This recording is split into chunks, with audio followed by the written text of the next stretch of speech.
All right, I think we are live, Jacob. Once We're all again, we set. are we are back. Back on the Back grind. back to back nights here for the second and third round.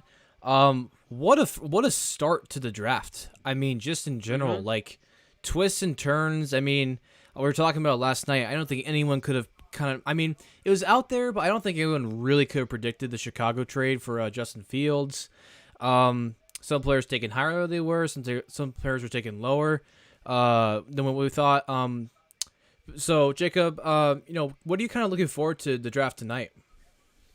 I'm looking for a lot of guys that I expected to go in the first round to go in the early second round, most notably Jeremiah Owusu-Koramoah, the linebacker out of Notre Dame, and Trevon Moehrig, who is the best safety available.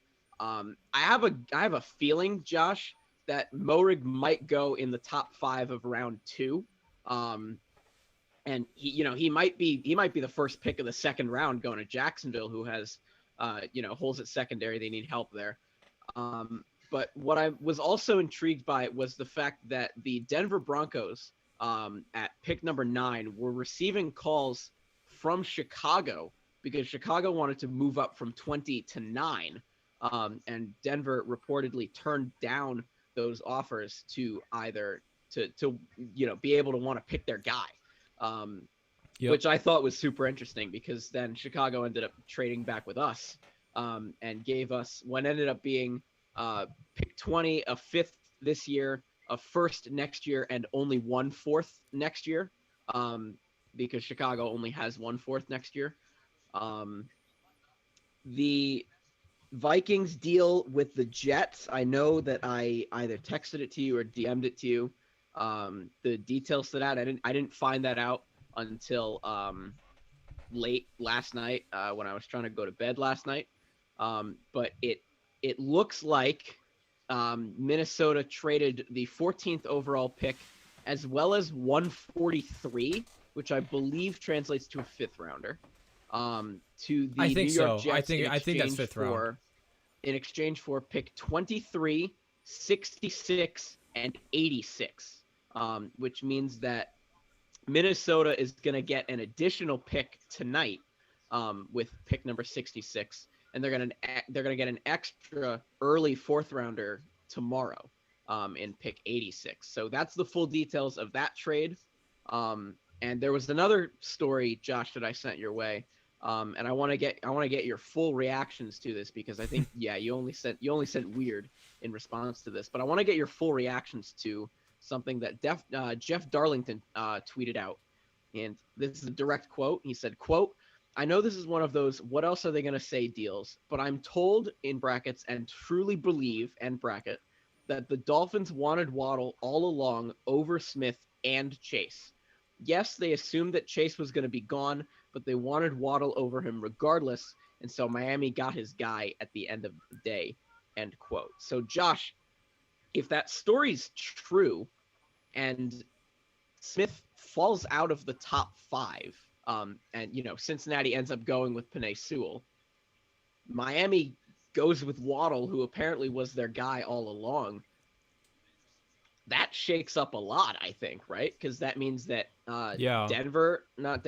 Detroit is probably taking Jamar Chase, Mm-hmm. or they choose to stick with O line. Maybe they go Rashawn Slater. I don't know, but I feel like that could have changed a lot. If It Sewell honestly was it taken honestly at doesn't 5. surprise me though. It honestly doesn't surprise me that much. One, because I know we talked about it in our mock drafts, but the attractiveness of giving or giving to a receiver from Alabama was, I think, a bigger thing than I think people thought it was. But it turns out it wasn't Smith. It was Waddle, which is interesting. But I think Miami, even before this draft, has preferred to have the speedier receiver. Not to say Devonta Smith is slow, but Waddle has elite speed.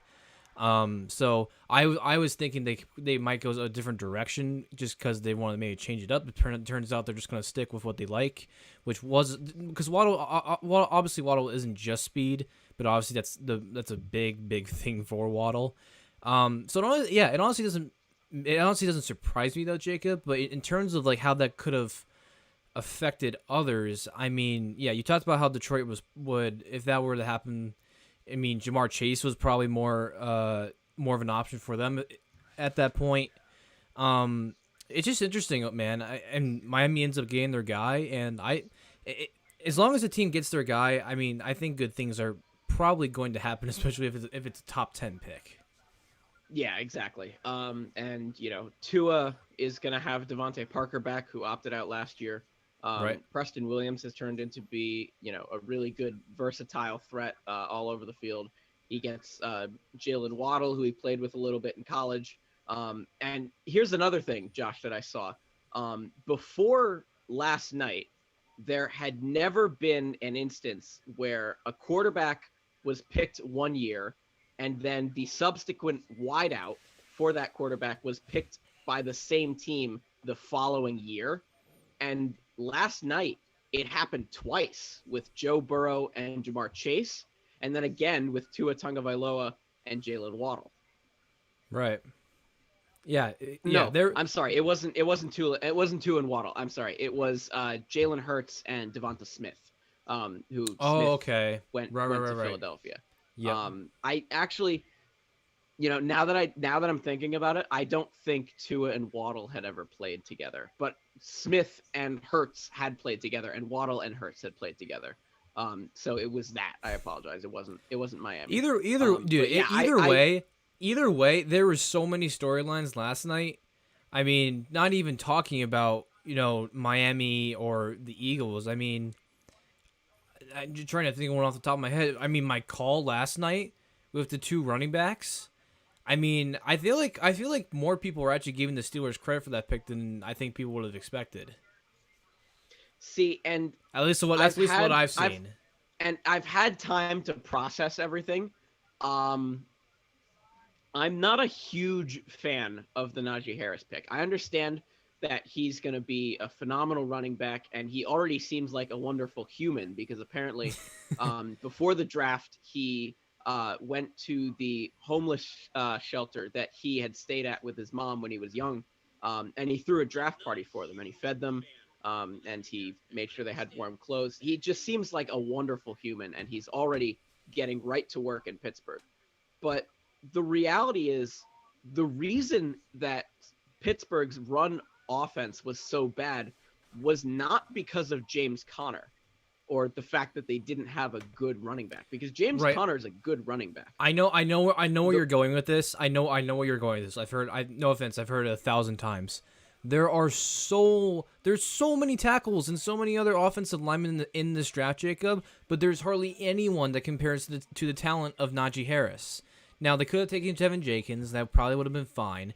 But they can also use this second round right here and later rounds as well. They can use all these later rounds and pick up the offensive lineman they need.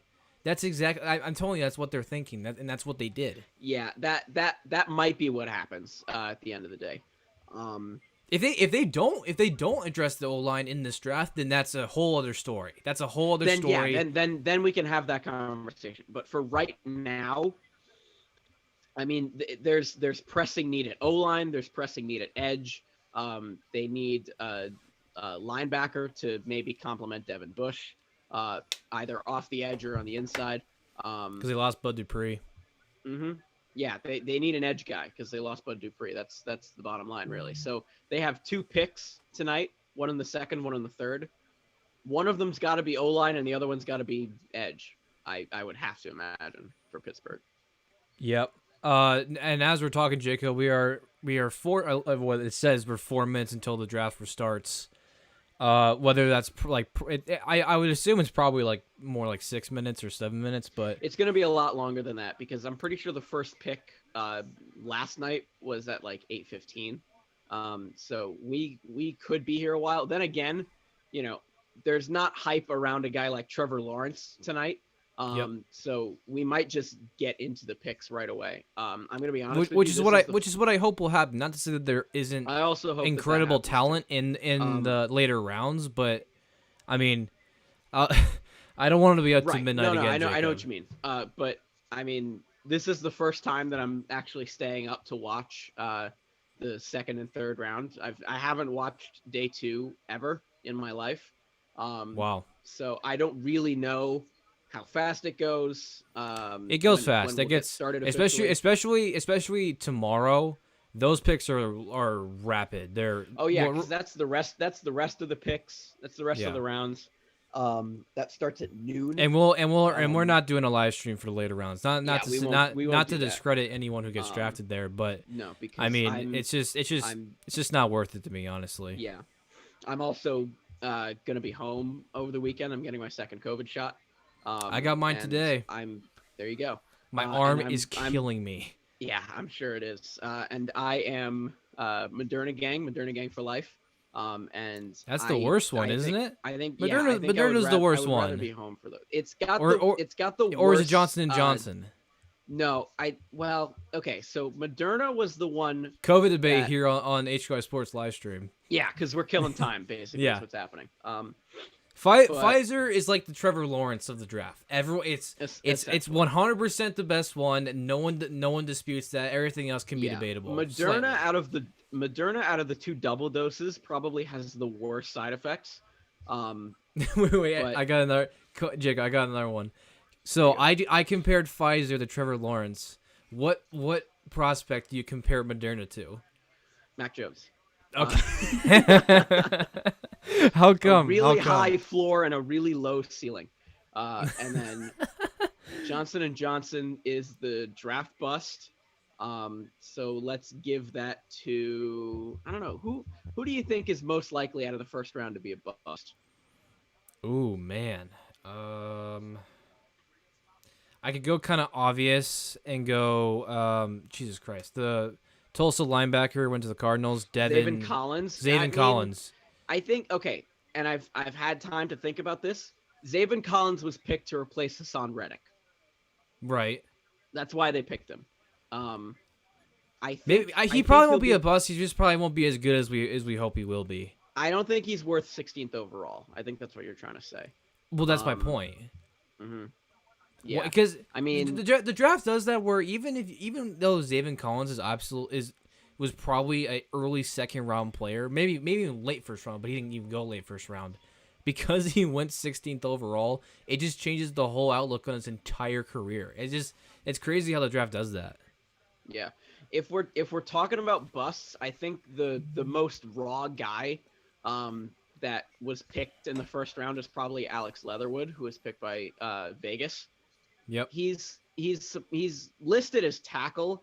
He's probably going to play guard for them to replace Richie Incognito eventually.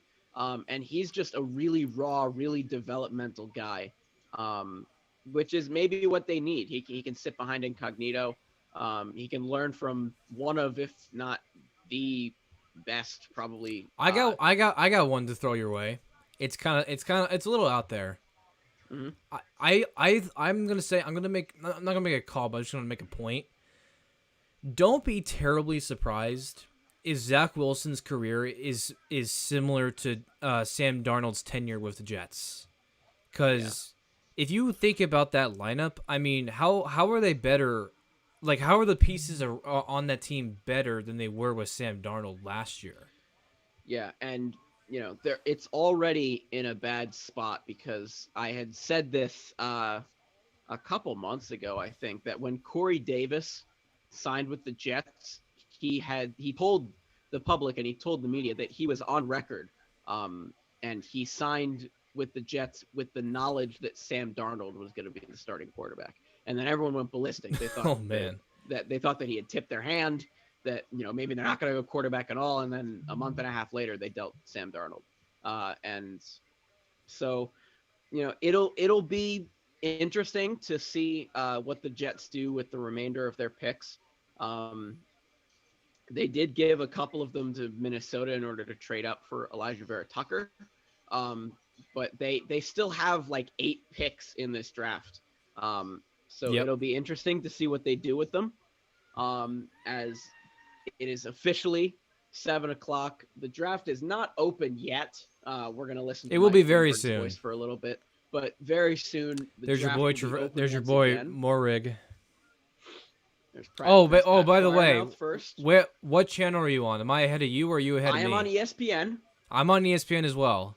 which means that you're probably What's like 4 what's or on 5 your seconds wait ahead. wait wait? What's on your screen There's Creed right Humphrey. now? They just showed Creed Humphrey. What's on? But literally, like, tell me what you see right now. Creed Humphrey. Okay, I'm I ahead of you. now see Landon Dickerson. Yep, I'm ahead of you. Yeah, you're ahead of me. I'm ahead of We you by probably established this last two or night. two. Yeah, but I didn't. You're I ahead thought of you me were by on like 3 or ABC the 4 whole time. seconds. I don't know. No, I was on ESPN the whole No. time. You were on ABC to begin with, and then you were like, "Okay, Are I'm gonna you switch to here? I'm ESPN." looking at him right now. Are you surprised Elijah Moore's still on the board? I feel like he. No. I feel like he. No. No, I'm not shocked at all. I'm not. I understand. I'm not saying I I'm terribly understand that shocked. Mel Kiper loves this guy and he's over the moon with him, but at the end of the day, It's Mel Kiper. Rashad Bateman and Terrace Marshall Jr. Are better receivers, and Kadarius Toney is a better slot guy than Elijah Moore. I know that you can put Elijah Moore all over the field, and you can play him at special teams as well. But I'm not surprised that Elijah Moore is still available day 2. Okay, fair enough. Also, Kadarius Toney, we're just talking about potential busts in the first round. Not saying he's gonna be, but I think he could maybe get lost in the woods with all not obviously great Giants receivers, but the Giants definitely have a lot of them. And I'm not one to say give up on Daniel Jones at all. I think he's actually has more potential than I thought he would. But I'm just saying, Kadarius Toney was definitely not scheduled to go. What did he go last night? 20, 21? 20. Yeah. Because we traded back with Chicago, who had 20 originally. Right. But here's the reality: the Giants right now have 6 wideouts that could legitimately take like multiple snaps on the first game of the season. That's obviously Kenny Golladay, Sterling Shepard, Darius Slayton, Kadarius Toney, the guy we just drafted, John Ross, who's on a 1-year deal, and Dante Pettis, who showed flashes as a depth guy. I mean, that's a lot of guys, not to mention Evan Engram, Kyle Rudolph, and Saquon Barkley, who's coming back this year, who, by the way, we picked up his 5th-year option, which is good news. It's just going to be a lot of guys, Josh, which is why I was against taking a receiver. Because the draft, I think the draft board is about to start. We're starting to get some people into the chat or into the live stream or whatever. Guys, if you're just watching this right now, leave in the comments down below. Give me here. I'm trying to think of the way. Give me your draft prediction, either for the 2nd or 3rd round. Just something that's probably a little bit out there, but you think is going to happen. Yeah, give us your hot takes, bold predictions. We want to hear all. Exactly. That I was trying to think of a word for that. Yep, there you go. Someone in chat has already said, "What are your favorite teams?" I am a Giants fan. Josh is a Chiefs fan. So Josh will finally get his draft licks in tonight after dealing his only first-round pick away for tackle Orlando Brown Jr., which allowed the Ravens to get 2 picks last night. So now, Josh, correct me if I'm wrong, you've got 2 seconds tonight? Yeah, we got number 58 and number 63 tonight. I don't know why I can't see the chat. I don't know why I can't see the. Hold on. All right. Well, I've got it up. Here, I'm gonna reload it. Hold on. Oh, here we go. So the Giants have a 2nd rounder. I believe we only have 1 3rd rounder. Yeah, we only have 1 3rd rounder. So I'm gonna be done. Unless we trade back into the 2nd or 3rd round. Who do you want I only then? have 2 to trade back into the. Well, I'll have to see what the draft board looks like, and obviously who we've taken at this point. I'm just hoping. I know you mentioned my cheese. I was trying to. I finally got the chat up. We have 2 picks. We have 2 picks in the later 2nd round, 58 and 63. I actually think that's the exact same picks when we traded for Frank Clark back in 2018. Obviously, I think one of them is going to be a receiver. Who that's going to be, I'm not sure. Terrace Marshall Jr. If you would slide that far, would be awesome. There's been a lot of calls in Chiefs Twitter or Chiefs people around the world for Dyami Brown, or how you say his first name. Yeah, Dyami Brown. Yeah. Out of North Carolina. And then also we definitely have a need for edge. Lost Tano Passanio this offseason, even though I want him to leave. He's not good. He was a bust. And then obviously we got Frank Clark next one. We need someone to pair up with Frank Clark. If we can get an impact day one starter for our D line on the edge tonight, that would leave whoever we get tonight. It probably Nadi, but we also picked up someone in for agency who I'm blanking. It was the guy from Seattle. I can't remember his name. But big guy who really flashed some talent, and obviously Chris Jones, and then Frank Clark, would be a really nice front four. But as I'm saying that, Roger Goodell is out on the floor, and Jacob, start your engines because we're about to be sitting here for quite a while. All right, it's a marathon, Joe. Didn't need to hear anything. You said to start my engine, so I did. I wish I didn't. Okay, so who are all these people in the back row? The Hall of Famers or like the security looking people? I don't know. All the guys in suits. There's a whole bunch of them right now. Probably Secret Service. Obviously, yeah. Obviously, the guys in the tan jackets are. Roger Goodell has so much money, bro. He probably has snipers in the buildings across the street. Maybe. I imagine if he did, bro. That'd be. And also, if you're the commissioner of the NFL, like making like all the picks and doing obviously like this opening little bit here, wear a tie. Wear a tie. Yeah, just wear at a least look tie. professional. I know Gotta it's wear day a tie. 2, and I know you're not really trying your best. Wear a tie. A lot of Come booze. A lot of booze. Boo. Okay, thank you. on. After he's done getting booed. Okay, thank you. All right. I am excited for Jacksonville to make their second pick. Obviously, they picked Trevor Lawrence. First overall, with the 25th pick, they went with Travis Etienne. So now I'm expecting them to go maybe secondary or offensive line is probably my expectation here. For Jacksonville? So they tagged Cam Robinson in the offseason. So I think getting an offensive tackle is not going to hurt you, especially if you drafted Trevor Lawrence. Okay. And then there's also, some needs at secondary that could easily be filled in the draft, starting with Javonte Williams. I don't think that's super outlandish to ask.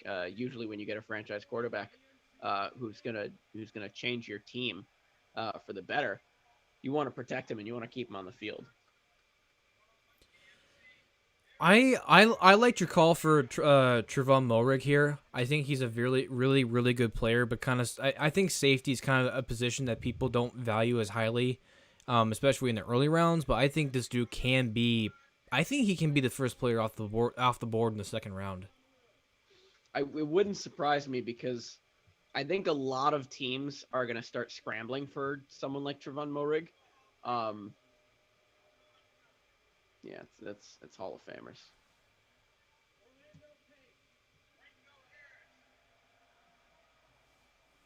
I don't know who any of these guys are.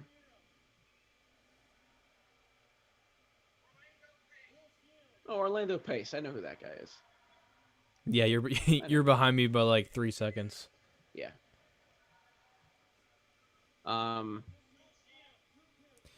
Yeah. So. It says here it lists because obviously it has number one need for Jacksonville QB. The next one they have, which I actually I agree with pretty much, is tight end, but I don't think there's a tight end good enough to go right here. I don't think Pat Fryermouth goes. Who's probably the next best guy. Yeah. What big board are you looking at? Are you looking at PFF? I have two. I have Draft Network. And then I just have ESPN up right here because they have like kind of like the most easily. I have it on my phone here, so it's easy. Gotcha. All right. And so the clock is going now. Yeah, the draft is officially open. It is resumed. I feel like this has to be. Like I said, O-line or secondary, I think makes sense. If it's Trevon Moehrig, I won't be surprised. If it's someone like Tevin Jenkins or Landon Dickerson or Jalen Mayfield, I wouldn't be surprised. I don't really think that there's a corner of it. Asante Samuel, but I don't think he goes here. He could. Javon Holland Dude, could also go here, but I don't I'm think he really goes here feeling ahead of Trevon Moehrig. Moehrig. I'm really feeling it. I think it makes a lot of sense. I Yeah, I mean, think it's either Moehrig or Jenkins. because also Jacob, Jacksonville has a pick literally like 10 spots away from here, so they could just get another offensive lineman there. Yeah, they pick at 13 in the second round. I don't know what that translates to overall number. I think like 44 or something. Yeah, something like that. But they pick at 13 in the round. So yeah, I mean, if they think that O-line or secondary is going to be available at that later pick, you go with the one that you're able to take right now, which I think, to be honest with you, could be Trevon Moehrig. I think if you pass on Trevon Moehrig, it opens the door for a whole bunch of teams to even move up to get him. I think he's that good, and I think he's worth it. But yeah, we'll see what happens. I think this could be Trevon Moehrig because I think it's going to be hard to pass on someone like that. But we'll see how things go. Obviously. Yep. Kind of. I feel like if you're the first team in the second round, you should pretty much know immediately who you're taking. I don't know why. It's just you've really had literally since the draft you've had ended. A day. Yeah, you've had the whole day. Yeah. If anything, you're just listening to the calls right now. Yeah. Yeah, people are probably trying to move up. As always, guys, let us know what you guys think is gonna go down for each pick. Yeah, we'd love to hear from you guys. Give us your predictions. And then we'll tell you you're wrong. Right, exactly. Because we're gonna be here for a while. And Mel Kiper has Long from BC is the best tight end available, I think. Yeah, I saw that. I would pick Freiermuth Me ahead too. of him. I think Freiermuth is a better blocker than Long is. But like I said last night, Jeff Darlington is about to pop up on your screen. Dude has the whitest teeth I've ever seen. Oh my god, yeah. That has to be like well, he's on TV all day, so yeah. So you see, they're gonna show Trevor Lawrence coming to Jacksonville on a private jet.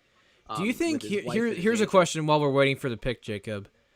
Say, I obviously we're assuming Lawrence is gonna be in the league for a very long time.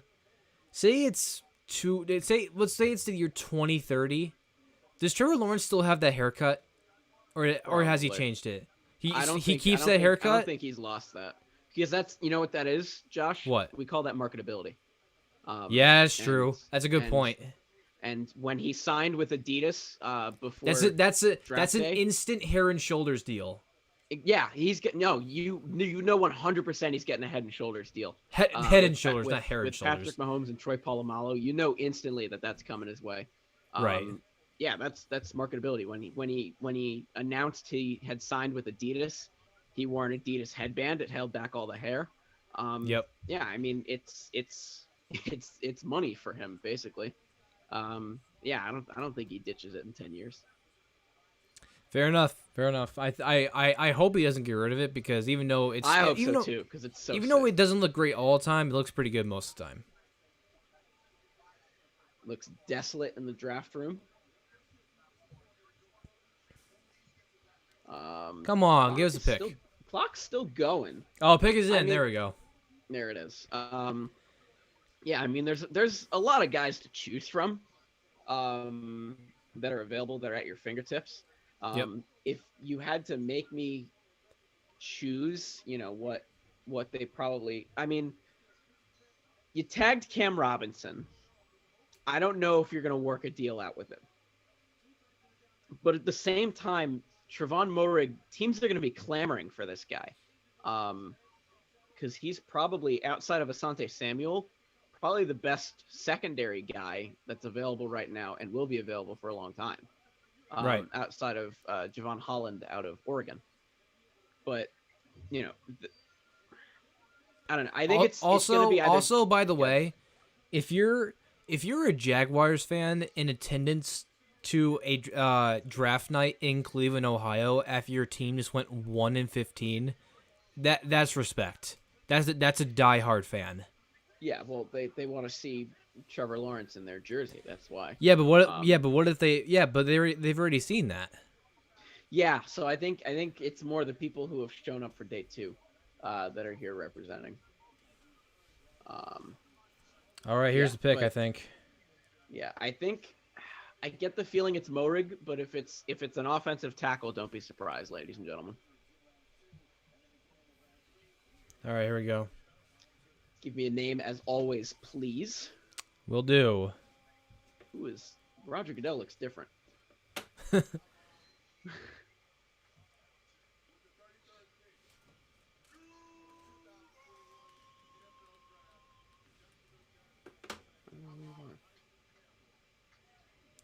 The pick is Tyson Campbell, cornerback, Georgia. Tyson Campbell. It's a corner.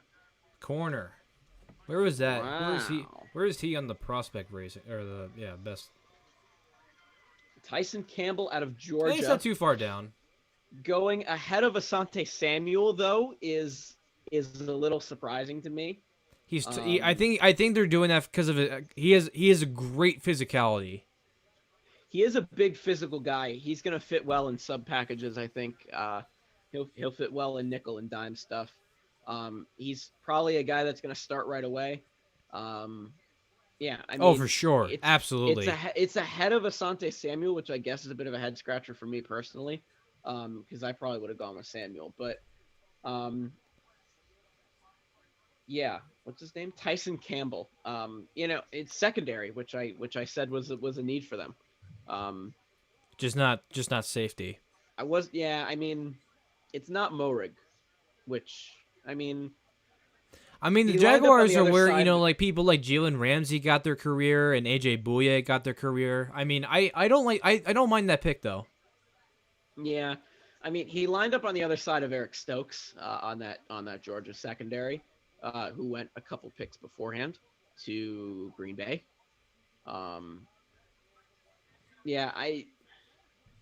It's not a bad lineup looking at their top 3 picks, and they're gonna have like 7 more after this, so it's yeah, it's all fine.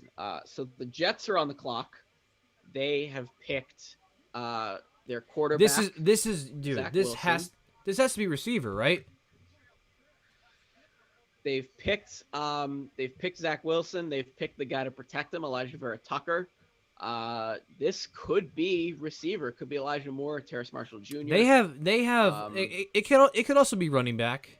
Who's the best running back available? It could be Javonte Williams out of UNC. It could also be someone in the secondary, Trevon Morig, Asante Samuel. It could be Azeez Ojulari, who's still available. Yep. Again, there's a lot of options that the Jets could go to. Because the Jaguars picked someone a little bit unconventional. But I think Terrace Marshall could go here. Terrace Marshall could go. Yeah, Or Elijah. Top needs are a skill guy. I don't think Javonte Williams is the pick. Okay. Unless you trade back and pick him later. It's funny how North Carolina has two of the top 3 running backs available. Yeah, Javonte Williams and who's the other guy? Michael Carter, I believe his name is. Right? That's his name. I'm scrolling through. Michael Carter. Michael Carter, yeah. That was a good 1-2 punch at UNC. Zach Wilson. All right, 1 minute and 47 seconds. It'll definitely come before that, unless there's a trade. Could use a feature guy. I don't think they trade it though because they need. I really don't. I think they pick someone. Yeah. It could be a lot of guys. I named I think 4 or 5 or 6 people that it could legitimately be. It could be someone unconventional like the Jaguars went with. I'm gonna remaining 7. All right, Cyril, Jacob. There's 1 minute left. Give me your prediction. Oh man, right now I'd say Asante Samuel. Um, Okay. The I'll pick say is Asante in. Samuel. I'm gonna go Terrence Marshall. I mean, maybe it's not the best fit, It but probably is Terrace Marshall. Um, it seems like they need a skill guy. For they Zach could pick Wilson up to throw they could to. pick up Christian Barmore and pair the Alabama duo of Quinn and Williams. Could do that. Though I don't think I see that happening. Me neither. Um, just giving Possible. out an option. I think they need an offensive skill guy. I think. That's no, not I. Not I think that has to be this pick. No, yeah, absolutely. And when do they also? Because I'm pretty sure they might have another second as well. They don't have another second. So they're not picking Josh. Is this their last pick of the night? This is their first and last pick of the night. Unless they could trade probably. Yeah, I mean they have But a lot why? of capital. They could move some Also, around. also Jacob, don't underestimate maybe going defense here, because guess who their new head coach, Robert Saleh. I was about to say Robert Saleh. When they traded up to 14, I suggested a defense guy, because Robert Saleh is the head coach.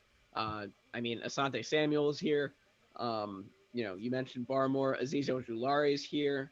JOK is still here. All right, here we Moerig is go. here. I'll stick with Samuel though. There he goes, Elijah Moore. It is Elijah Moore. All right, Elijah Moore off the board. It's a skill guy. They need a receiver. Yeah, it's a skill guy. He's gonna do special teams for them. He'll probably fit in Josh as wide receiver 2 behind Corey Davis. You would probably agree with me on that. Yeah, I think, and don't forget about Mims though.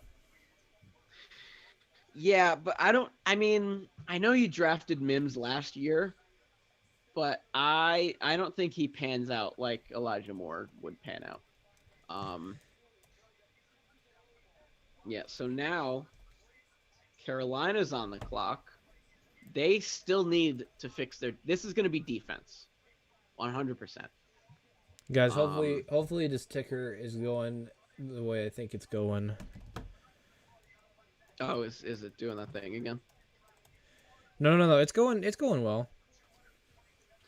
Okay. The ticker on the screen. Okay, I got Right. you. I thought you were talking about the clicking that you were talking about earlier. No, Yeah, not that one. they need to fix their defense still. They're probably going to do that with this pick. With guys like we mentioned Samuel, Moerig, Ojulari is still here, JOK is here. They could go in a lot of different directions on defense, and I'm pretty sure that's the direction that they're going to go. I mean, you look at the Jets picks right there. I mean, that's a good offensive lineup right there. Zach Wilson. So you're saying Tucker. it's not oh god, just blanked on the name. You're saying Asante Samuel, right? I'm saying defense. I think Asante. They need corner help. They. Trade. You picked Trade. AJ Terrell. To trade with who? With Denver. Denver trades up. Ooh. Maybe they combined Asante Samuel with Surtain. No, I don't think they would go back-to-back corner. What does Denver need him? This is JOK. No wait. Oh yeah. Yep. This is gonna be Jemiah Osukarmoa.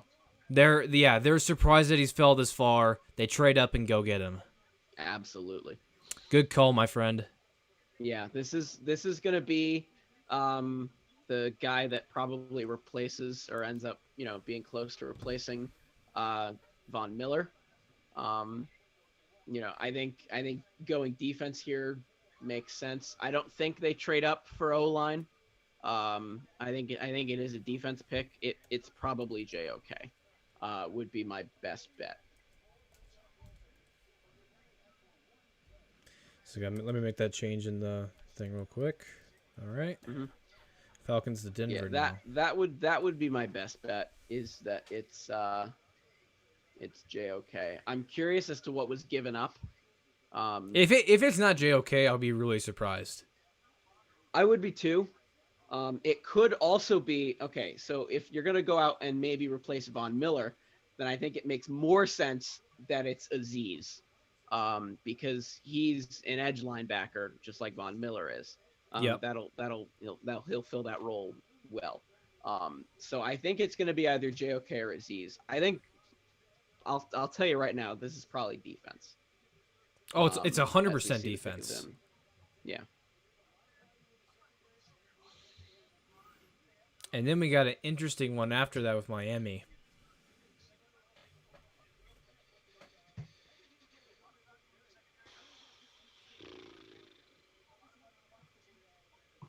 So we are 3 picks into the second round and we already have a trade. I love it. Mm-hmm.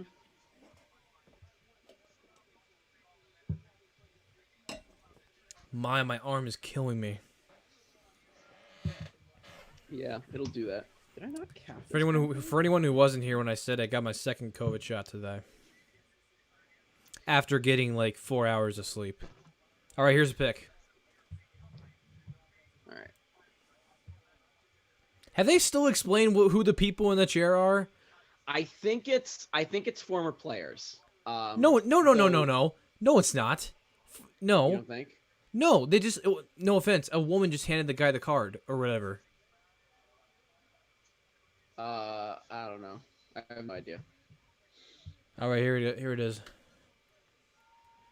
JOK or Aziz.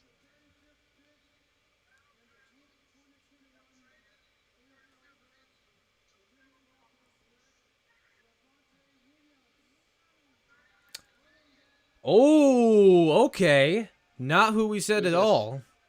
Javonte Williams, running back. It's the running back. Whoa. Running back.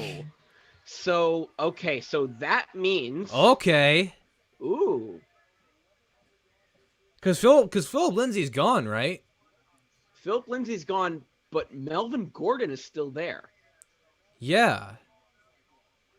That's interesting. Dude, the running back duos, it's a thing now. It's a thing. That's an interesting pickup. I like that. I think I like that more than defense, to be honest with you. Damn, we're going to have to deal with that guy now. Yeah, he's in your division now.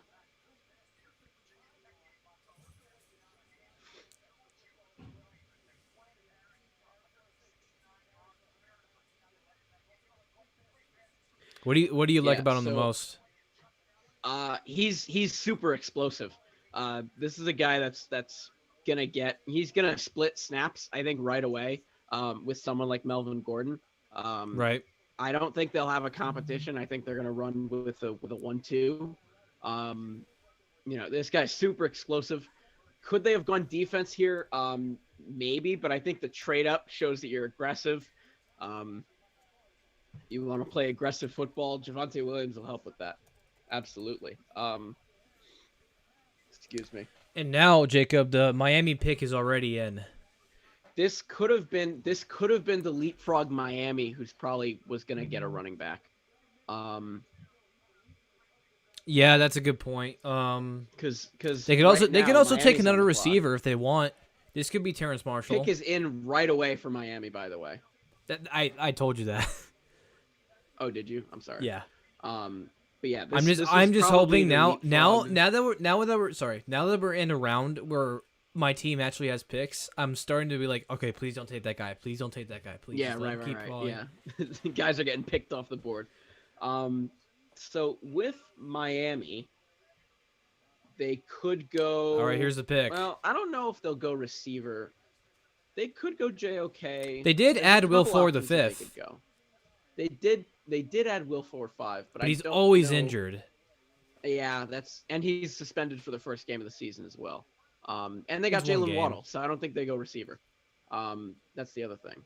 They have Jalen Waddle. They said now they're saying interior offensive line maybe. It could be Landon Dickerson or Creed Humphrey. Possibility. The Isley brothers. Rock and Roll Hall of Fame inductees. I love when like you're watching like the draft or like any real like sports like sport not like sports game or whatever, taking their and they time. bring I don't out think a they know how this musician and works. you almost always never know who the person is. Yeah, I don't think they know how this works. They're taking their sweet ass time. I don't think they know what they're doing. Oh, that mic is way too high for them.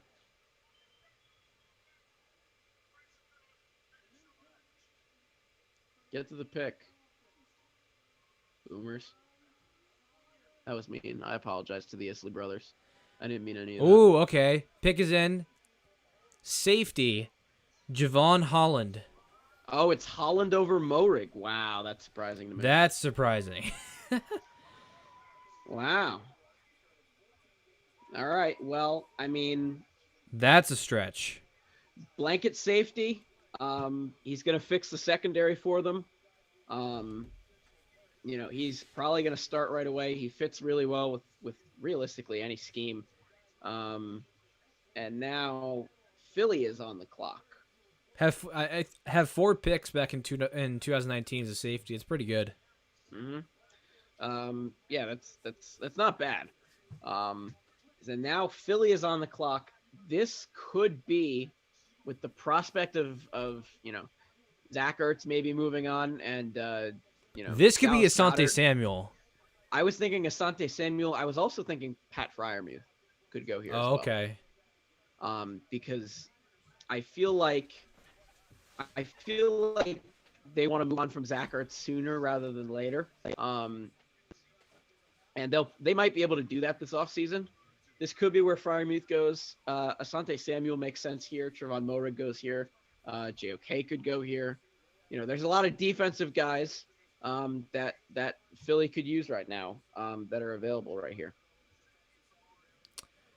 Austin in the chat just said Patriots training to number 38. Is that confirmed? With Cincy? That could be possible. Well, It's not on 38 there is yet. the next pick. I don't. Let me check Twitter. Yeah, do what you got to do. I am not sure.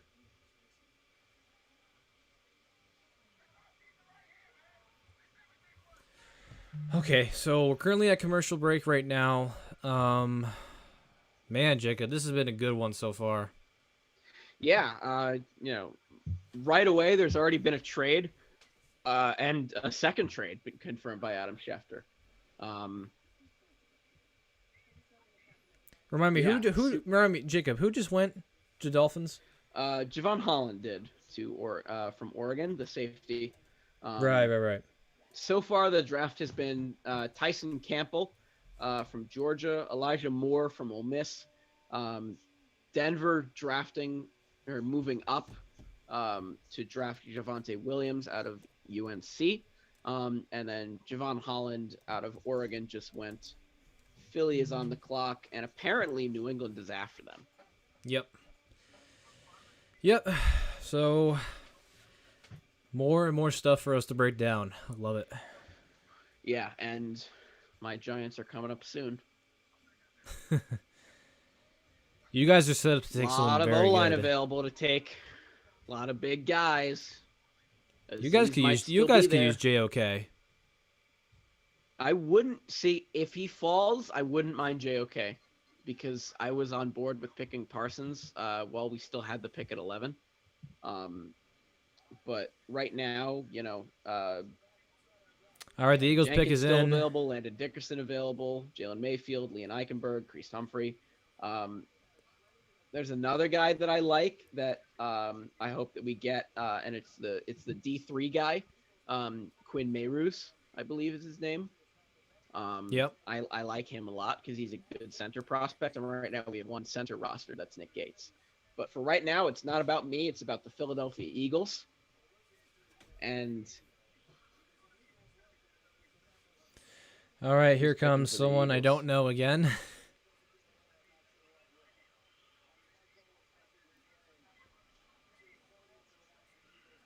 Another team with a completely different head coach. Mike Owens, I believe is his name, is what they said. Yeah, Nick Sirianni, Mike Golick, excuse me. He looked like a D lineman. He was gonna start singing.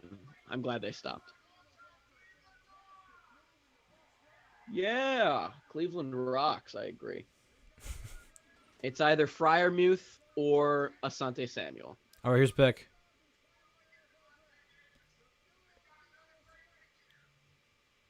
Who did they just call him? Oh, they just took Landon Dickerson. Wow. All right. Okay. Yeah, I mean, can't argue with that. He did just call the receiver. I did catch that right. Javonte Davis was the guy that apparently Philadelphia traded up to draft last night, according to Mike Golick. Oh his my name, God. He changed his name. He now goes by Javonte Davis. It's not wrong. Jacob. It's not as good as Decaf Metcalf, but it's close. Yes, Decaf Metcalf will never be topped. That was funny. So now, New England on the clock. This, I feel like, has to be JOK. Or, well, no, because didn't they get Jonnu Smith in free agency? And Hunter Henry. So it's not. And Hunter Henry. Yeah. So not far enough. I was trying to be smart brain. This is a guy you traded up for this guy, so it's got to be a really, really good player. They could go corner. JOK was projected to go in the first round, like in the middle of the first round. And according to our Twitter source in chat, the Panthers, who are on the clock next, traded back with the Bears. So the Bears, Okay. It seems like, according to Adam Schefter, will be back on the clock in just a few seconds. So wait, read me that trade again. Let me put it into the thing.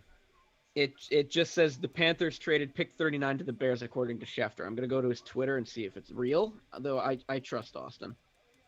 All right.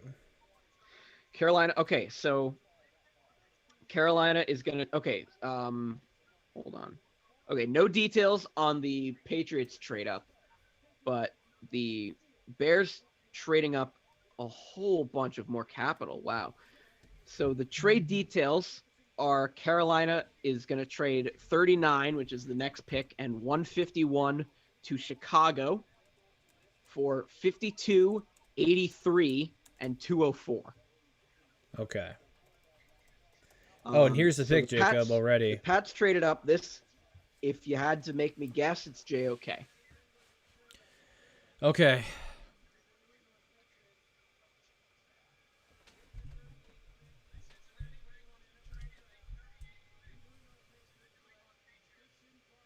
No, not JOK. It's not. Who is it? Barmore. Christian Barmore. Okay. I like it. I don't mind trading up for that. Well, maybe I do kind of. Also a guy that was kind of starting to slip. Mm-hmm. I agree. Yeah, sure. So now it's not Carolina, it's Chicago on the clock. Yeah. Chicago on the clock. Okay. Yeah. So there is so much going on. Yeah, a lot of trades right away. We're awake now. So now we're at Chicago. We're at pick 39. They need receivers and O-line, definitely. Yeah, I would say you drafted Justin Fields last night. Here's where Tevin Jenkins could go. I was thinking Terrace Marshall. Okay. I think this is probably Terrace Marshall. You got to support Justin Fields. And you tagged Allen Robinson in the offseason, and you don't know what you're going to do with him.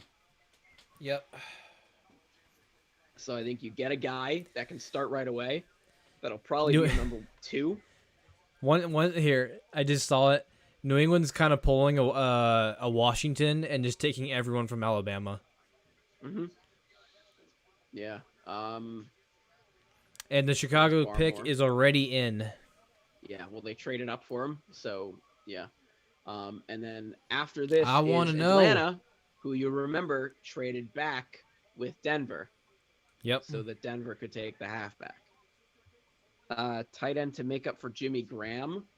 No, because they drafted Cole Kmet last year, so I don't think this is Fryermuth. I think this is more realistically Terrace Marshall. I'm gonna say Tevin Or Jenkins. Tevin Jenkins. It could be either one. All right. I think it's Terrace Marshall.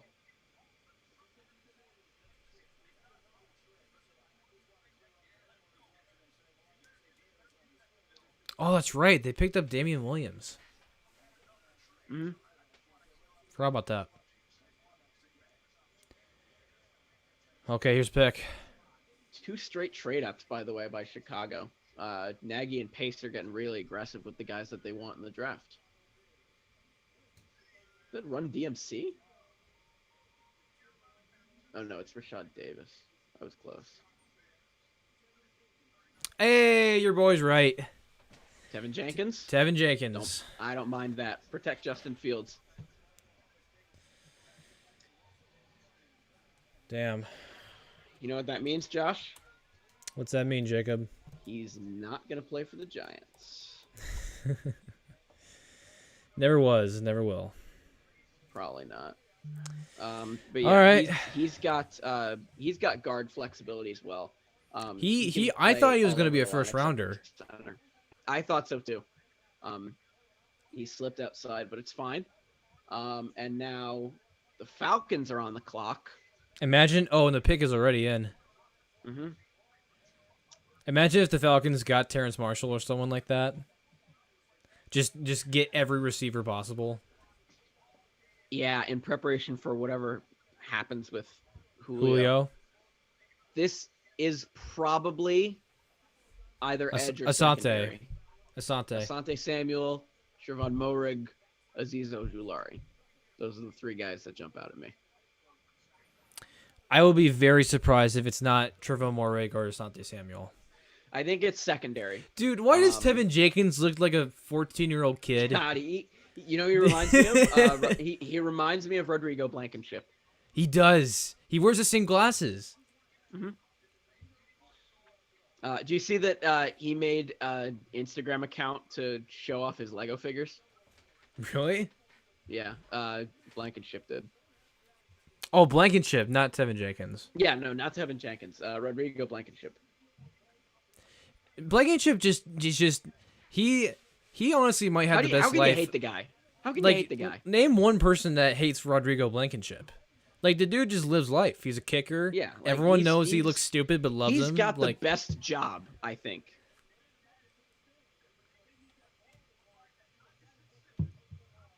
Like, kickers and punters have such fun jobs.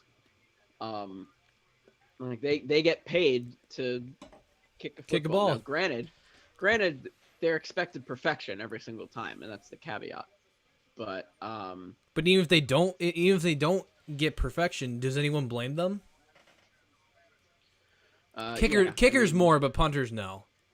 Punters less. And I think that's why Pat McAfee had so much fun doing what he did. Yeah.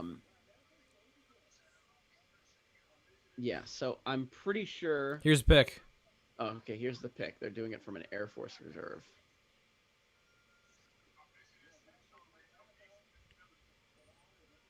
They're not even broadcasting it.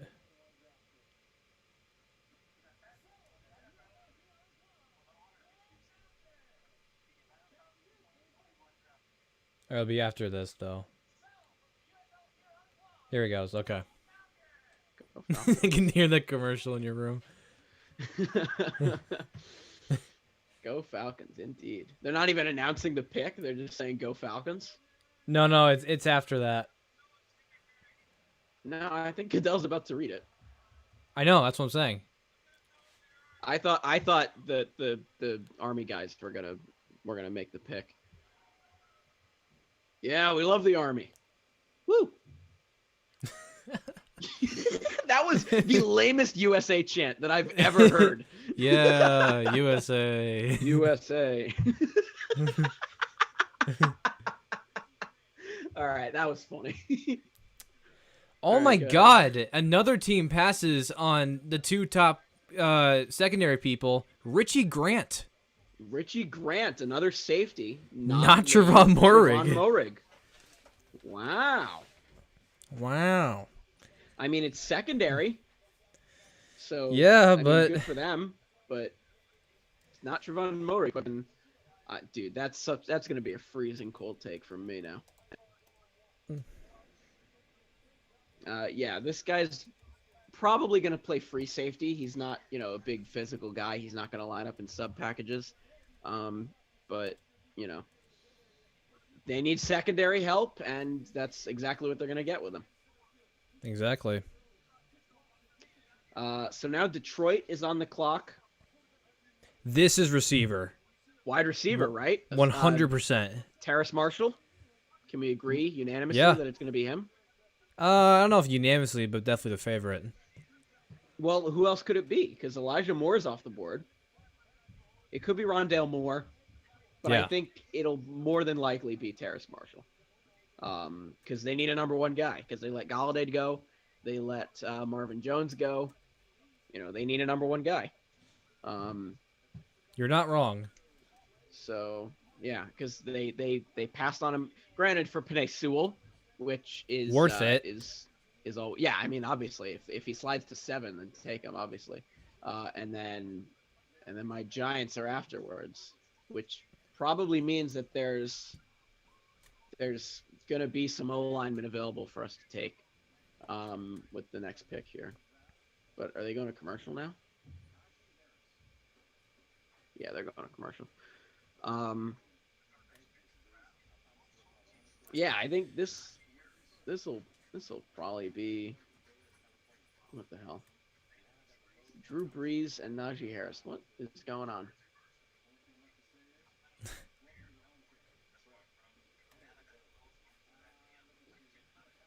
Najee Harris already has a Lowe's deal, Of course he does.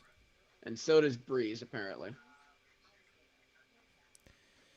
All right, get his bag. Good for him. Yep. You gotta do what you gotta do. Yeah, I think this needs to be Terrace Marshall. Which means that Absolutely. I want to start talking about the next pick, which is the Giants. Just want to get more Giants talk. Wait. There's still JOK on the board. Wait. What? Miami's in that pick now. Did we trade back again?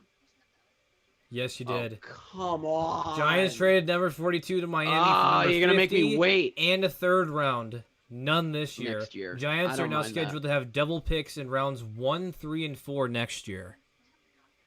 That's fine. So you have no picks tonight then. No, because we pick at 50, and then we have another pick in the third round. Oh, okay. Yeah, because we traded back with Miami. Wait, so Miami wait. gave Who has us- your pick now? Who has your pick? Miami. So Miami is does. Okay. Sorry. next. Oh, they're making me wait again. There's so many trades. I like how I said during the live stream last night that Dave Gettleman is not known for trading back. And or then he making trades. trades on draft night. And then he traded back with the Bears, and then literally just now he traded back with Miami. Yeah, we should just anyone, especially me, should just never listen to you. Yeah, that's a good rule of thumb. Just don't listen. Yeah, just screw whatever I have to say. Right. 'Cause I don't know what I'm talking about.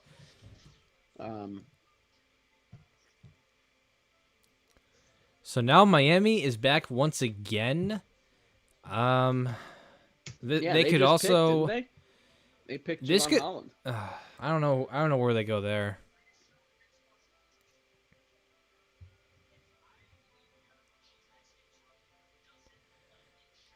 Maybe they picked JOK.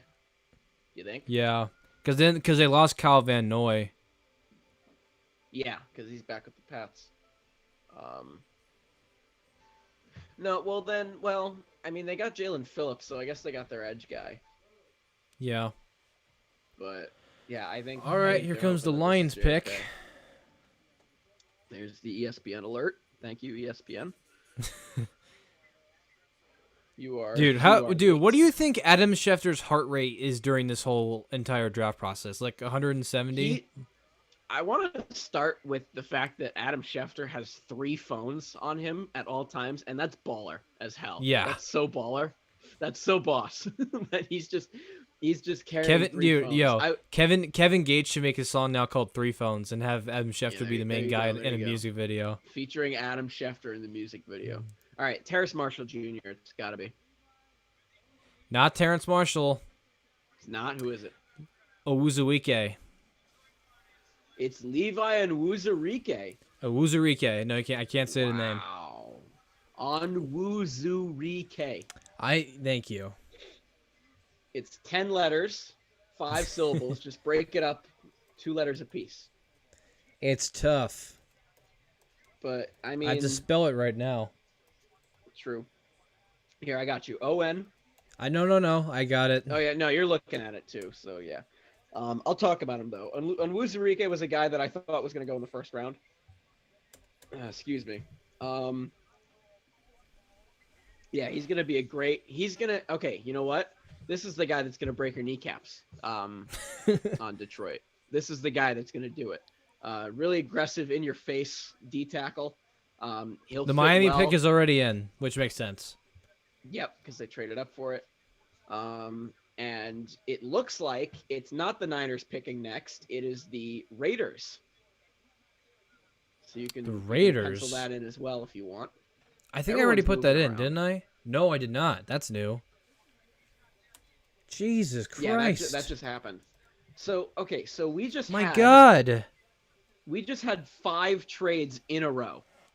Or 5 different teams picking them originally. Jacob, why do you think there's so many trades? Is it because probably there wasn't a pro day, there was no combine, so people just kind of know what they want already? I think here's what happens. There was a lot of guys that I think people were maybe it could be part of that.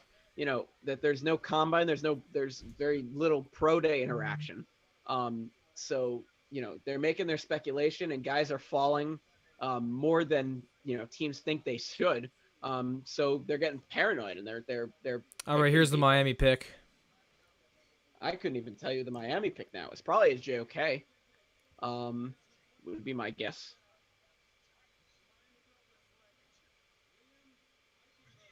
Not JOK. Liam Eichenberg. O-line. I like that, though. I do like that. I don't mind it, yeah. But that also, that's another guy that we can't get. Blows. Same here.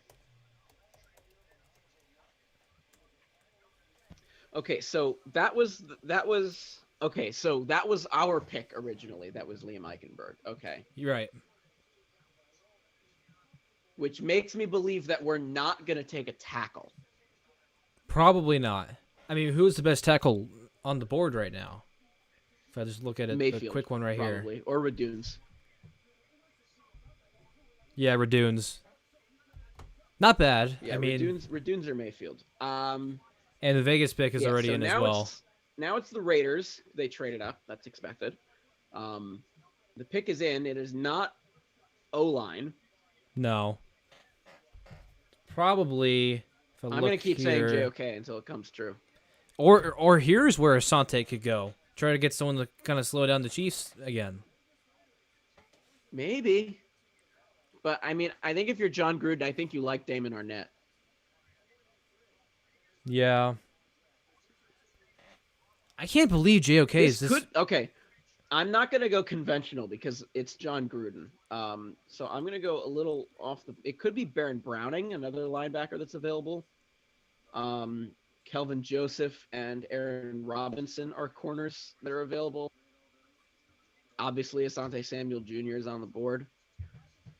All I'm saying is, Jacob, the way the draft has fallen so far this round, the Chiefs are going to have whatever they want. This is great, at least so far. Because we could, if JOK keeps slipping, we need a linebacker. Not exactly sure what the thing, who's the best at edge right now. and Terrence Marshall Jr. is still somehow on the board. Yeah, which is wild. And we need receiver.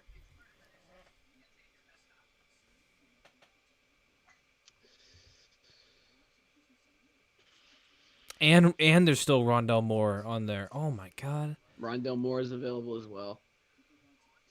Yeah, I really don't know. D end Ronnie Perkins. I'm intrigued. While Carlos we're Basham. in a commercial break, Josh, I want to ask you, where do you think the first, or the next quarterback goes off the board? Oh, I couldn't tell you. So, not the second round. It could be a lot of teams. Not the second round. You don't think Washington takes one? No. Well, they got to be sure, right? Yeah, I guess they got to be absolutely sure, right? But I think Washington could take a quarterback. I think Pittsburgh could take a quarterback. Tampa could take a quarterback. You know, there's still a lot of options. I'm updating the board right now since we're at commercial break. Sorry. There's been so many trades. This could be a quarterback, Josh. That wouldn't be super out of the question with it actually could be. It really could be. It's not super outlandish. This could be a quarterback. Oh man. All right, so you actually the Giants pick is coming up pretty quickly. Yeah, I guess. Yeah. It's still a ways away.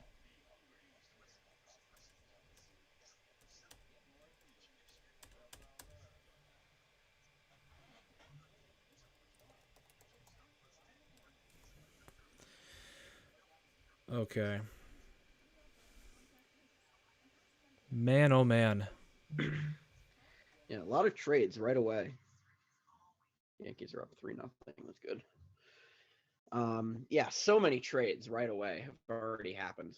We're in the first hour of the second round.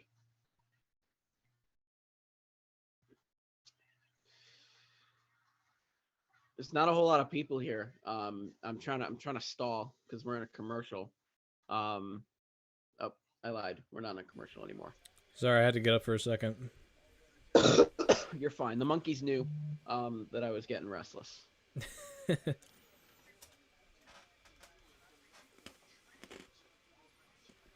a lot of trades. 10 picks. 4 of them have been traded. Here's the Raiders pick. Raiders pick. I couldn't even tell you clear cut who it is.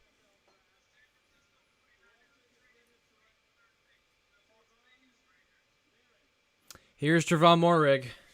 This is Moehrig. Good. I'm glad he goes here. Combined with Jonathan Abrams, right? Or whatever his name is. He took way too long to try and pronounce Moehrig. Agreed. Trevon Moehrig.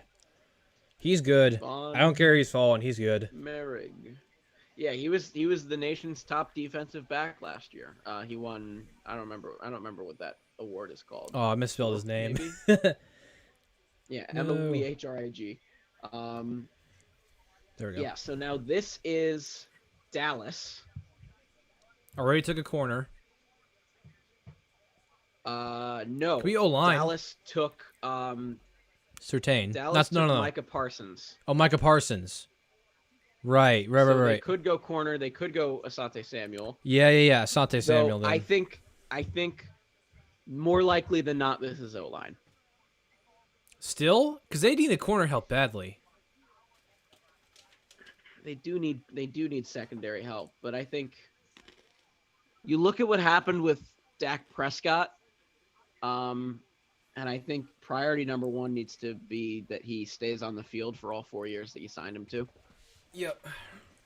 Though at the same time, they do need secondary help. So right. And also for anyone who is listening or trying to catch up through the live stream, me and Jacob will probably be staying on probably 10 or 15 minutes after the draft is concluded, just to kind of talk about it a little bit more. But then after that, our draft coverage is officially over. We are done. No more. Done. When there's more off-season news that happens, we'll break it down. We'll talk about it. But until that happens, outside of Here's the the Cowboys Rodgers pick. drama, I'm going and to the Sante Julio Samuel. drama, you might be right, and it'll piss me off. Not because you're right, but because the Cowboys picked a corner. They might have to now, since there's now Devonta Smith in the NFC East and probably more receivers to come. Kadarius Toney as well. Yeah, Yeah. it's not out of the question. Drew Pearson, how you doing?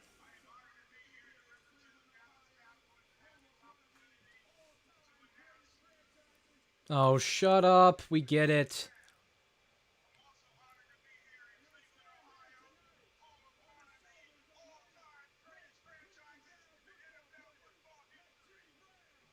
What have they done that's I don't historically know. great? What have they done that's historic outside of 0-16? Maybe that's what he means. Maybe. He's just naming Browns.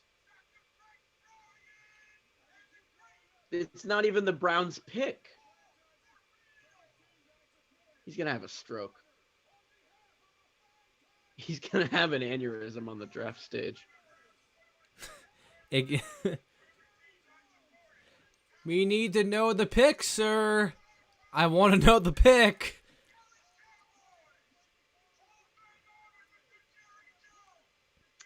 I hope you understand now why I hate the Dallas Cowboys so much.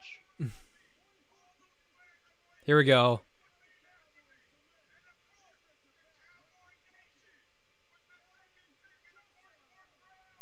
It is cornerback. In the 44th round, by the way. It is the cornerback. It's Kelvin Joseph. Kelvin Joseph. All right.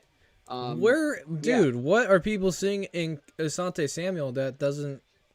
Nothing good, apparently. But yeah, so according to that guy, with the second pick in the 44th round of the NFL draft, Kelvin Joseph goes off the board. We mentioned secondary. Why it's not Asante Samuel is beyond me. I really don't see what people are seeing in Asante Samuel that is driving them away. But the Jaguars pick is immediately in as well. It is Jacksonville back on the clock. O-line? We talked about this at the top of the live stream. That it was I would secondary say so. at the beginning. They went secondary. They probably go O-line now. I would say, I'll give you some options. Samuel Cosme, Jalen Mayfield, could be Dylan Radunes, could be Creed Humphrey, could be Wyatt Davis. They could also go maybe go D-line. It's possible. Ronnie Perkins. This could be, it could be Terrace Marshall as well. It could be. I don't think I would mind that. We have some chat. We have some people in the comments. Is it height potentially? It could be his height. And here's the pick already. Samuel. Let's keep these rolling, man. I like it. Keep it rolling. Yeah, I want to go to bed. Let's go. Let's do it. If you made me guess, I would say Jalen Mayfield is probably the next best tackle.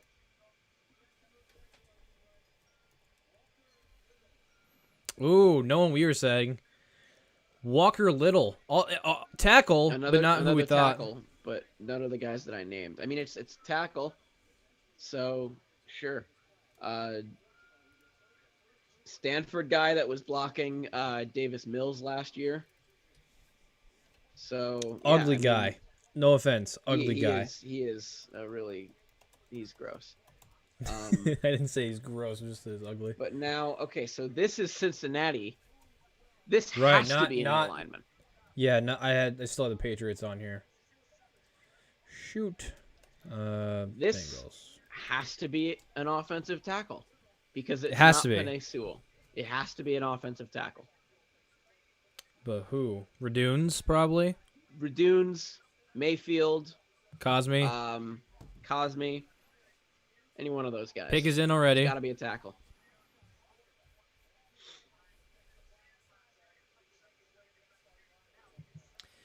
Damn, we're getting whole scouting reports down in the comments.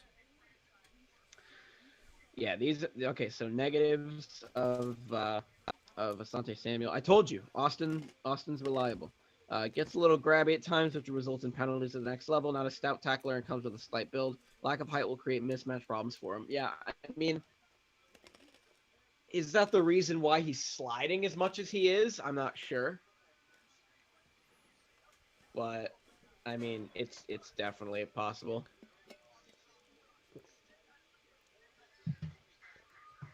Yeah.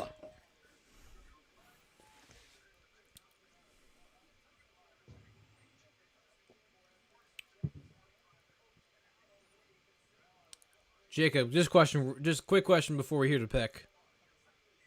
How high are you taking Jamar Chase in fantasy? I don't know, to be honest with you.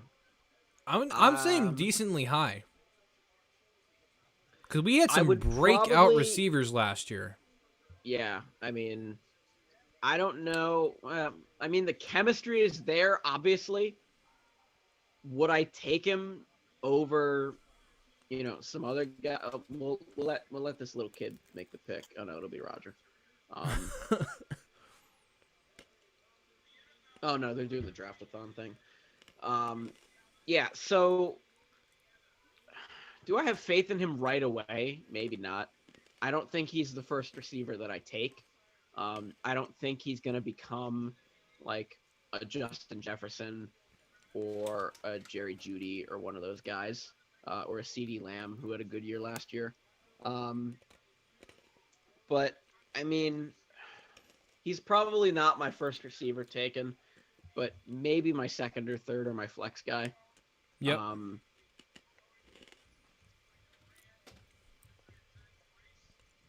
so this pick,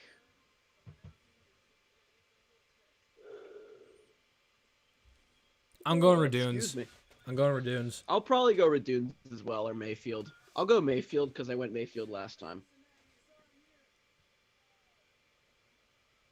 All right, here we go. His first name is Means. This is our year. Cap. Who day? Not Radunes, Who is it? but it is a tackle. Jackson Carman. Who? Jackson. I'll let you go find him. Jackson Carman from Clemson. Clemson. It's no, they're LSU. Yeah, not Never Clemson. mind. Um, let me hear what All right. Nebraska has to say.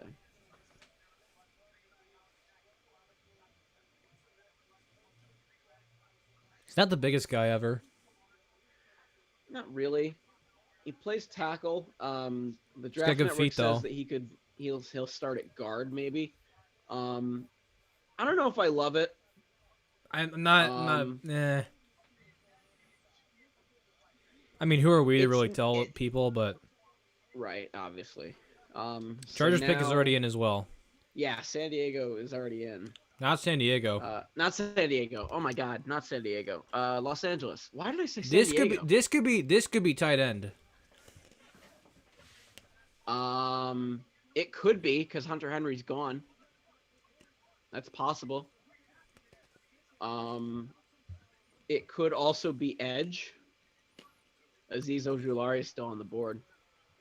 As well as JOK. Yeah, JOK has slid significantly. He's becoming the Zach Bond of last year. Mm-hmm. Or of this year.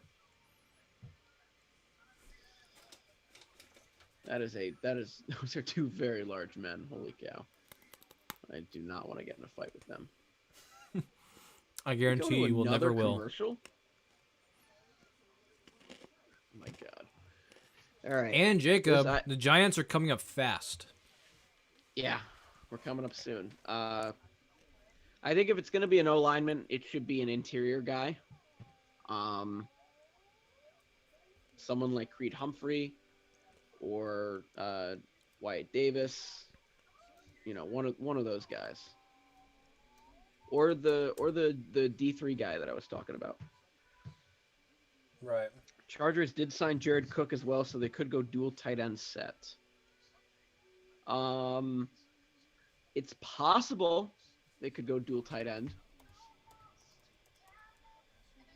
I think there's needs at defense that are more pressing though. It could be Freiermuth. I don't know. We'll see what happens. Also, guys, for anyone who is watching us currently, let us know if there are any trades, because that would be a major help.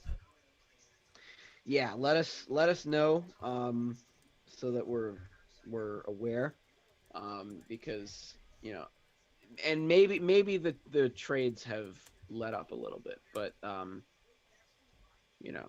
to make us aware. All right. I get Jacob, a feeling that I'm this feeling is it's defense.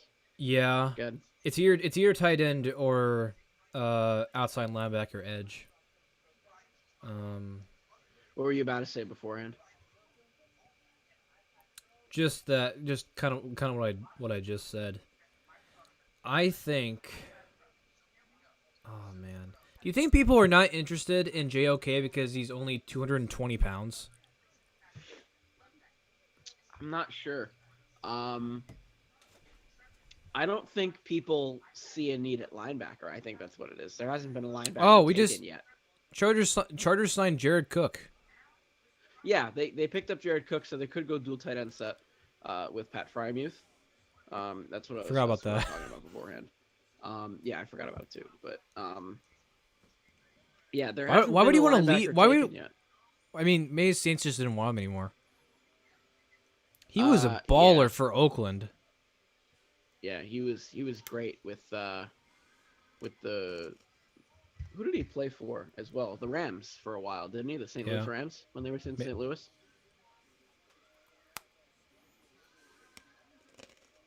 All right, we're back.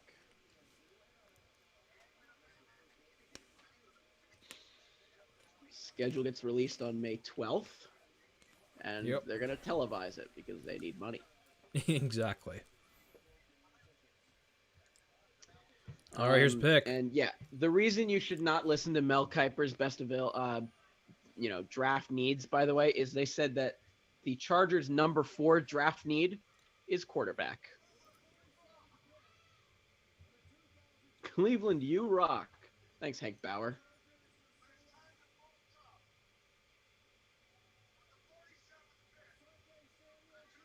Asante Samuel. There he goes. I like it. I mean, I actually kind of don't because we're going to have to go against him. But Right, yeah, he's in your division. But they needed secondary help. Derwin James is going to come back. That secondary is going to be super fun. Yes, it will be. And now Right, this so is now the this 49ers this is pick. San Francisco now. Who traded with They Vegas. traded back with Vegas to allow them to move up and take Trevon Moehrig. Okay. So the Niners, who do you think this is?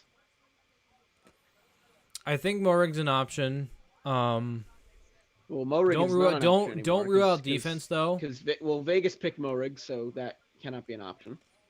It could maybe be receiver, just maybe. Let me go what they're saying. Maybe it could be a receiver. They're all saying offensive line. Yeah, to protect either Trey Lance or Garoppolo. I mean, if you're concerned with Jimmy Garoppolo staying healthy, then yeah, take an inside guy. Creed Humphrey, Wyatt Davis. This could be Raduns. Could be Raduns as well. He's got some interior flexibility. This could be Quinn Meinerz as well. Could be Ben Cleveland.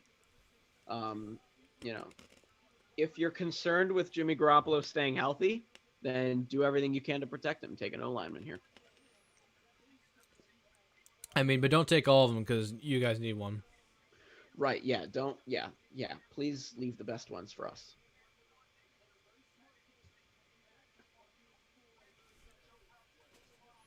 You know who I'd love to see Terrence Marshall Jr. go to? or Rondo Moore. Where's Arizona. that? That could be fun. They have the next pick. The pick is in for San Francisco. No. Don't put him on there. Diami Brown is ours. Diami Brown is ours.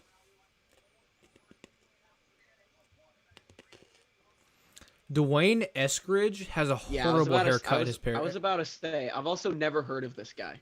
Dwayne Eskridge. I don't know who this guy is. Horrible haircut. He does have, like, the Zac Efron bowl cut, doesn't he? I mean, sure. I would never describe it like that. I mean, well, okay. Okay. Dude, so that means North Carolina, with the two running backs, had, like, some of the best skill position players in the entire in all of college football. Yeah, Javonte Williams, Michael Carter, Diami Brown. Diami Brown, sure. Yeah, shame they didn't have a quarterback thrown to him. Stick to basketball. Where they're not even good anymore. Speaking of basketball schools, Josh, how are you feeling about let me Oh, that's right. because I forget his name. You guys signed a new The Buffalo head football coach. How you feeling about him? You know what, Jacob? As a KU fan, I mean, at this point, I'm pretty dead inside when it comes to KU football.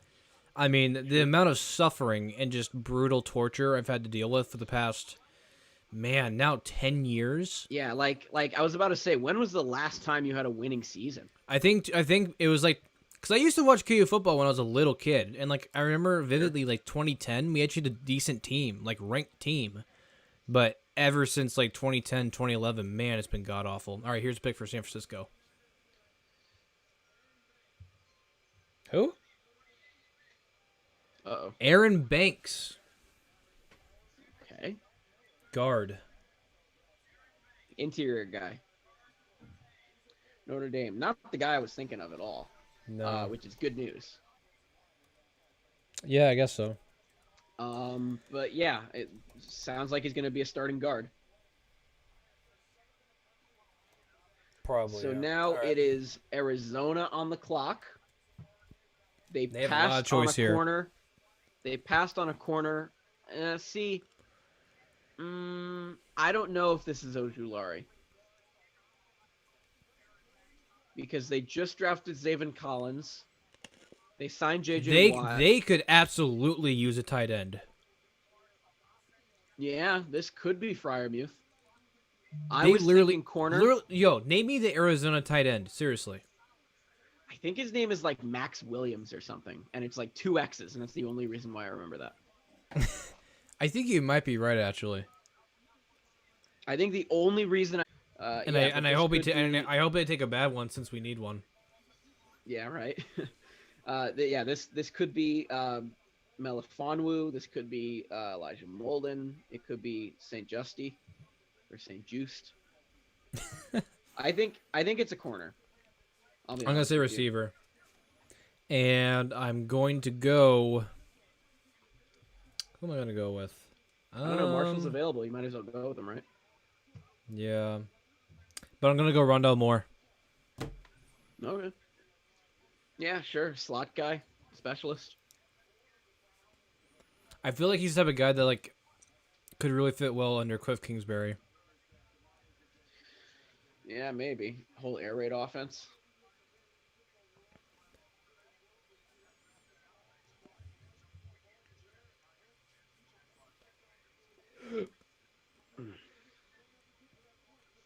All right. I just realized that we're next, and I just got a whole hell of a lot nervous. Whoever the Cardinals take right here is not going to really impact you. So get a name in your mind right now. I've got a couple in mind to talk about right away, but that is a fat-headed Trey Lance that they already have.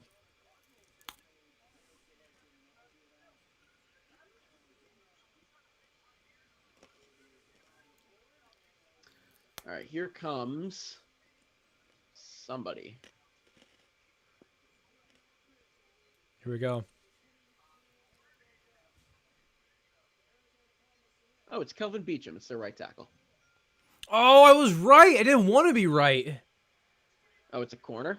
No. No, it's a Rondale receiver. Moore. It is Rondale Moore. Dang, I got it right again. Way to call it, though. Good on you. I think we would have fit well with us.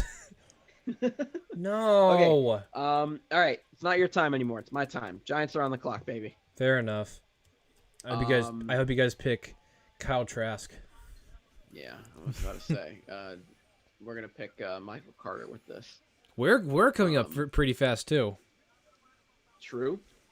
Yeah, we're moving fast through these picks. But yeah, this could be. I've got Creed Humphrey in mind. I've got 3 guys in mind right now. I think if it's O-line, I think it's interior. Okay. I think it's gonna be either Creed Humphrey, Wyatt Davis, or Quinn Miners, the D3 guy from Wisconsin Whitewater. I like him a lot, and I think if it's Quinn Miners, I might celebrate the hardest. Okay. Because I like him a lot in terms of tackles with that sort of guard flexibility. Cosme doesn't really work there. Neither does Raduns. Mayfield could be the guy because he can play tackle and guard as well. I wouldn't mind Mayfield. I think it has to be O-line. It has to be because I mentioned this last night. We were last in pass block win rate. Daniel Jones was sacked the 4th most out of any quarterback in the NFL. This has to be O-line. It should probably be interior because we let Kevin Zeitler go, and we only have 1 center roster right now, and that's Nick Gates. It was fine, but we need the depth. We need the guys. We need the meat, Josh. That's what we need. If it was Azeez Ojulari or JOK, I really wouldn't mind that either. Right. But I think as we go to commercial and they make me wait,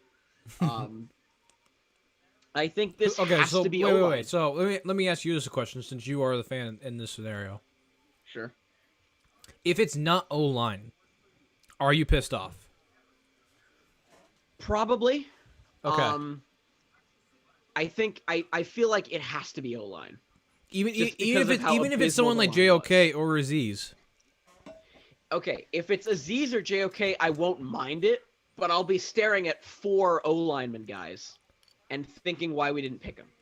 Like, Okay. I understand that Dave said that the line was fixed once and for all, and I'm going to mute the TV so that you can cling on to my every word here. I understand, Dave, that you said that the O-line was fixed once and for all with last year's draft when you picked 3 guys, Andrew Thomas, Matt Pert, and Shane Lemieux. That was not the case because it crumbled.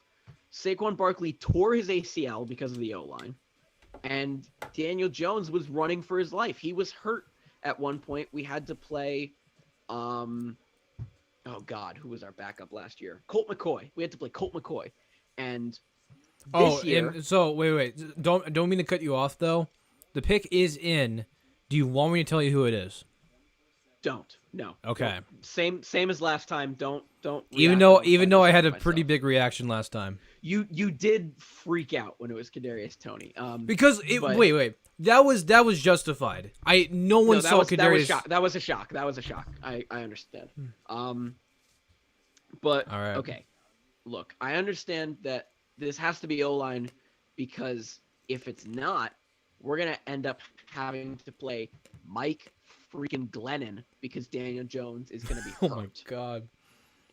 Yeah. Like that's the reality that I'm living with is that if Daniel Jones screws up somehow, Mike Glennon is gonna have to suit up for the Giants and he's gonna have to trot onto the field. He and his giraffe neck. I mean, I think you can make an argument that Mike Glennon is better than Colt McCoy, but I preferred Colt McCoy, to be honest with you. I think he played Okay. really well against Seattle when we beat them.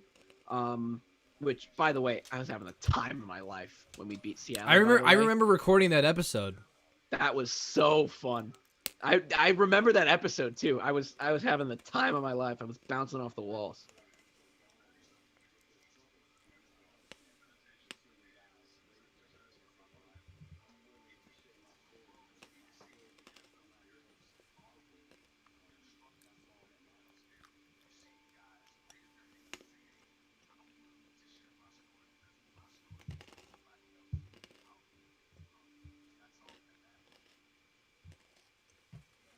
All right, ma'am. Watch them draft a linebacker.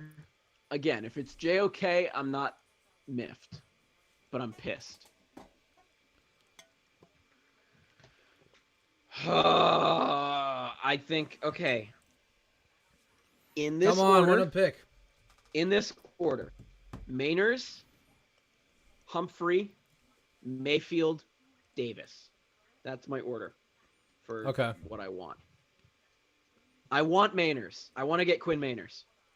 Okay. I think he's going to be a really good project guy. I think he's got a super high ceiling. If we pick him, I'll talk about him. But I really hope it's him. But I'm a Giants fan. I don't think it will be.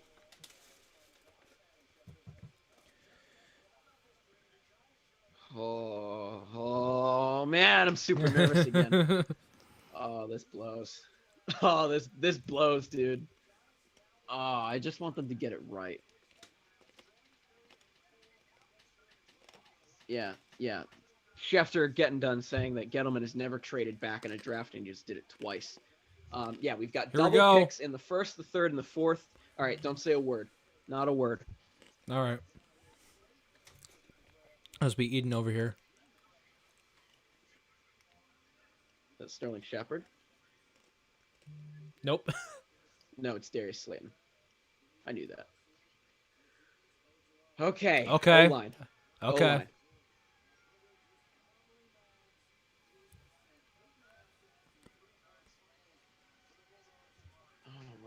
Oh my god! Oh, pick an O-lineman! Hey, you said you wouldn't be that pissed if it was Aziz. No, I said I wouldn't be miffed. I'm still upset that it's not. He's okay. It's edge. We need an edge guy. We traded away. He away. sounds like a Giants player. I don't know why. We traded away Marcus Golden. Look, dude's a stud, but he can't play O-line. No, he cannot. Sorry. Look. Guy's a stud. Would you say he's a D end or a linebacker? He plays. It's both. Primarily. It's both. He's an edge guy. He can play some coverage linebacker as well. I would classify him as linebacker. He's going to replace Marcus Golden. That's what's going to happen. I really don't mind that at all because Ojulari slid out of the first round. You mind it a little bit though. It's not fucking O-line though. Oh wait, what? What happened? I don't know. What happened? Did it last night too. Where all the names went away. I saw that. Why? Why would it do that? Sorry, everyone.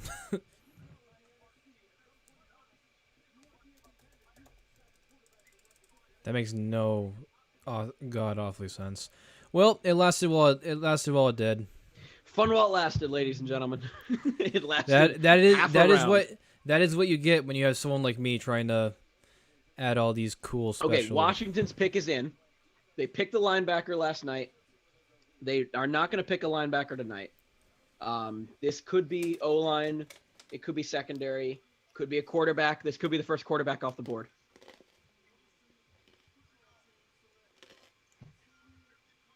Ooh, okay. Samuel Cosme. Are you kidding me? They pick an O-lineman now? Oh, my God. All right. You've got to be... Dude. Oh, that just made me even madder. Oh, we just picked a guy to rush the edge, and they just picked a guy to protect him because they know how to prioritize their quarterbacks. When they don't even have one, really. Oh, trade. You've got a 37-year-old in the pocket. Trade Trade with the Panthers. to Cleveland. The Browns trading up. Okay. I'm feeling receivers for some reason. Yeah, me too, for some weird reason. Oh, they could also. They could go D in to get Ronnie Perkins alongside Garrett. Maybe. Or Basham. They could go Basham. They could go edge. They could go D tackle as well, with someone like Davion Nixon if they want to reach. Yep.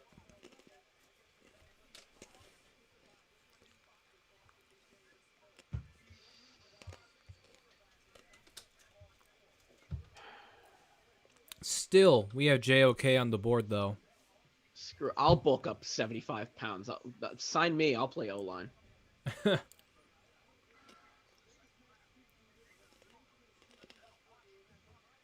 don't get it. I don't get it.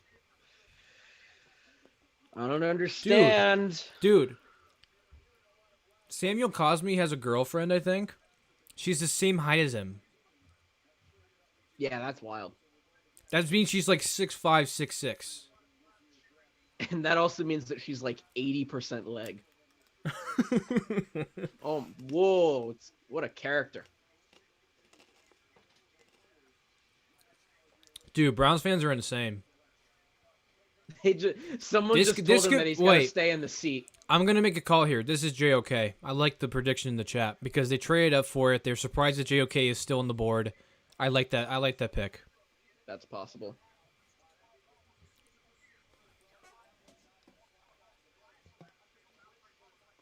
Yeah, Mel Kiper just got done raving about him.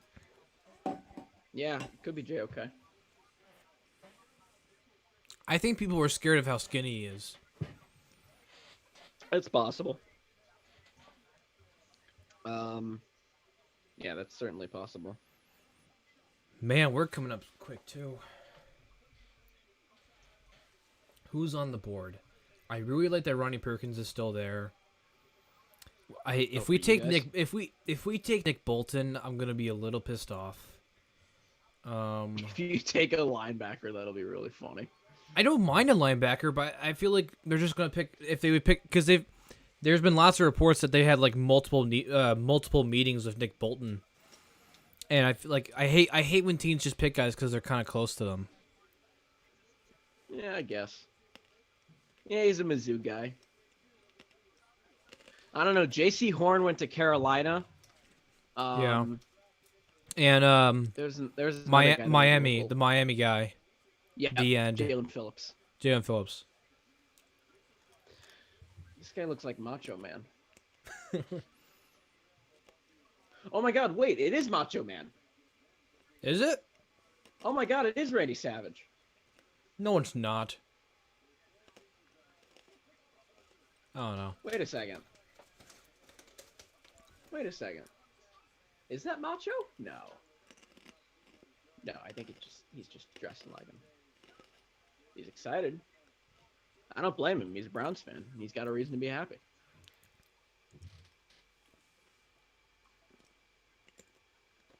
Randy Savage is dead. That's what I thought. That's why I was so confused. Oh my God. That's why I was so confused. Who are you? Oh, he's gonna make the pick.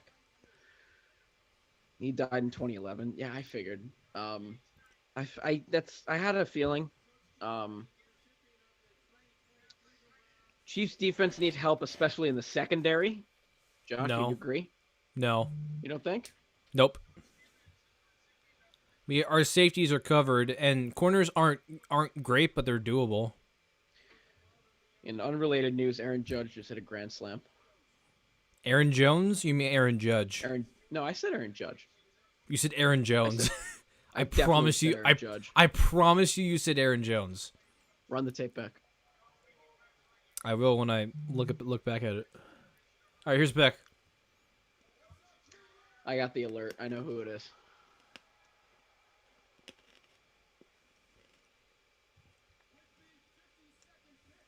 I got an alert on my phone early.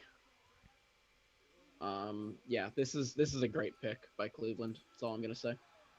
I knew that was a good call in the chat. Yeah, good call, Austin. I don't have to do it anymore. Crowd goes God, that took forever for him to go. Crowd is ballistic for JOK. I love that pick. That defense just got a whole lot scarier. Yep. ACC Defensive Player of the Year. Yeah, he's pretty good at football.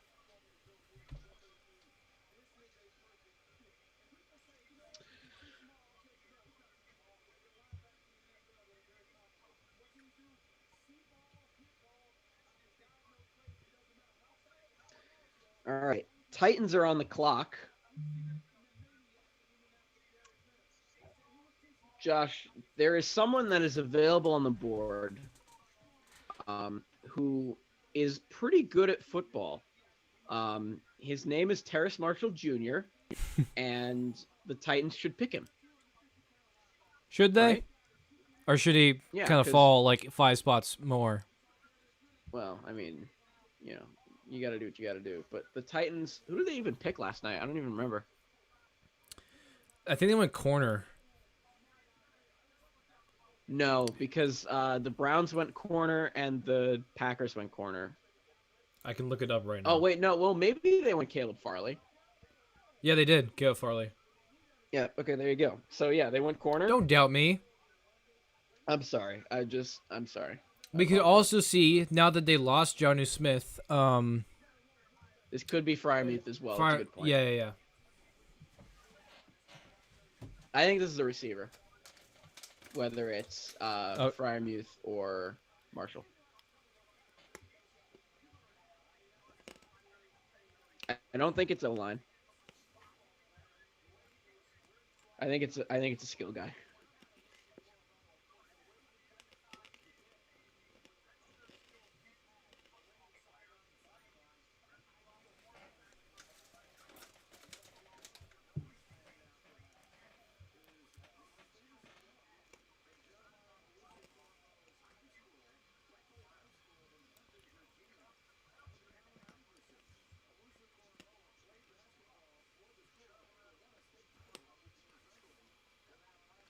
All right, I think here's a pick.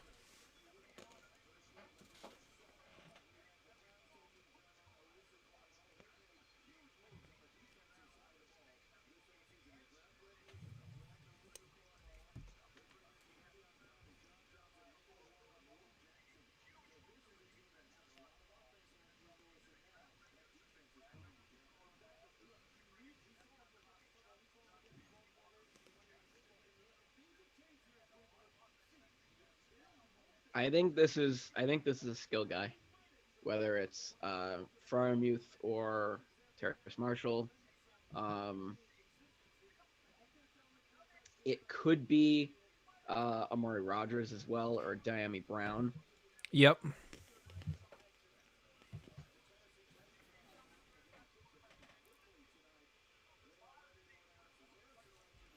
All right, here's a pick. Now that Terrace Marshall has fallen this far, I'm starting to get excited. Because you want him? Yeah.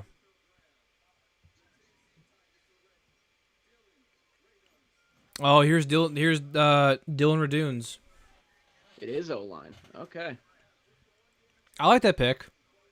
Yeah, I don't mind it. Okay, is it Ray Duns? Because he said Ray Duns. I think it's either way, really. I want to see how Greeny says it.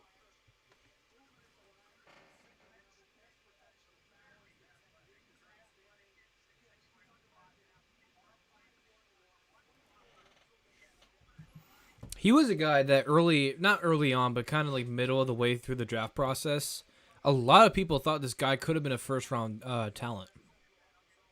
Yeah. I had this guy going in the first round.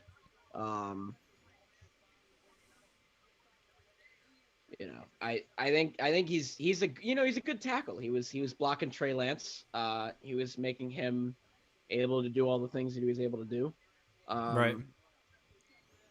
And now Indianapolis is on the clock. This could also be O-line. Yeah. What do they need? You know what they need? They need to protect Carson Wentz, and they True. passed on Darisaw to Right. take. They could also go receiver, maybe. I don't think they do because T.Y. Hilton and Michael Pittman I think are good. They could go.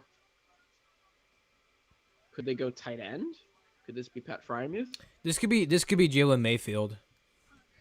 Yeah, it could be Jalen Mayfield. You know what? Yeah, you know what? In all realisticness, it could probably be. It could be Mayfield. I like Mayfield a lot. He's got guard flexibility as a tackle. They definitely missed Conklin last season, so it makes sense. Yeah, I mean they gotta. Yeah, with Dylan Raduns you're talking about. Yeah, I mean you gotta replace the guy that was blocking your behind. So now Indianapolis, Jalen Mayfield makes sense. Uh, they could go secondary with a pick like Melifonwu or Molden or St. Juste.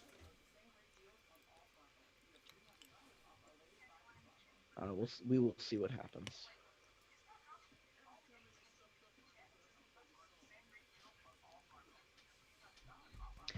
Yeah, Field Yates on Twitter. Going back to the Browns pick of JOK. Yep. Field Yates on Twitter. The players added by the Browns on defense this offseason: John Johnson, Jadeveon Clowney, Greg Newsome, JOK, Troy Hill, Tack McKinley, Anthony Walker, Malik Jackson. That's a lot of, It's a big lot of name names. guys. That's a lot of athleticism on defense now. Now that doesn't mean it's all going to pan out because Jadeveon Clowney had a really bad season last season, but it was kind of filled with like just all the movement he did. But he doesn't need to be great because Right. Myles Garrett is able to bail him out. Like he Okay. doesn't need to be the number one pass rusher anymore. He was the number one pass rusher when he was with Tennessee when they signed him. He was the number one pass rusher when he was with where else was he? Seattle, I think he was. He was their number one guy. He doesn't need to be that in Cleveland. Myles Garrett's going to be able to bail him out, and he's just going to be a threat to the other side at the right tackle, that sort of right side, and that'll be threatening. Yeah. That's scary. That's because you know what? That's what it is. It's Myles Garrett, it's Malik Jackson, and Jadeveon Clowney all coming probably for your quarterback come playoff time. Well, let's not get ahead of ourselves. Even though I think I think Orlando Brown could handle Jadeveon Clowney, but yeah. Yeah, I'm gonna pencil in Jalen Mayfield here. I like this. I like that here. Yeah, I mean, I think it's probably going to be O-line. That would be my guess. Also, everybody who is kind of listening right now, we're actually gonna probably end the stream after the second round.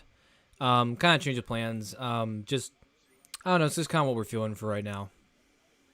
Yeah, I think you've got two picks in the second round. In terms of personal intrigue, our teams aren't really picking in the third round.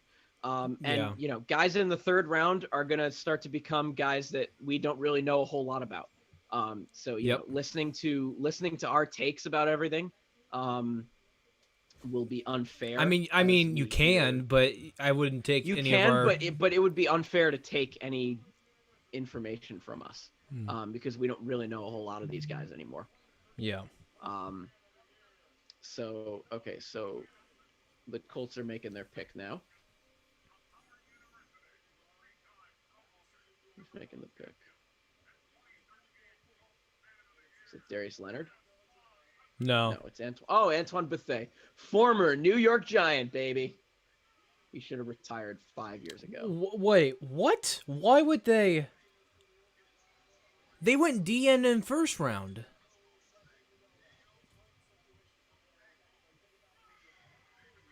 Another DN. That is case in point of why we're Deo kind of Odeyingbo. starting to wrap up the stream. I've literally never heard of this guy. Yeah, like I've never heard of this guy. Deo Odeyingbo, another edge guy. They picked Kwity Paye last night, right? Yeah. Okay, I mean, sure, they're the guy. And the pick is in right away for Pittsburgh. Yeah, this is O-line. You got to believe, right? You drafted This Najee Harris last is night. probably Jalen Mayfield then. You know what? Jalen Mayfield does sound like a Steeler name. You talked about Ojulari sounding like a Giant name. I was more Steeler name. meaning Aziz, but yeah. Yeah, I guess. Okay. That means definitely Justin Houston is no longer an Indianapolis Colt. Possible. Not possible, definite. He's just too old. Definitely. Yeah, I think he's at the end of his rope for sure.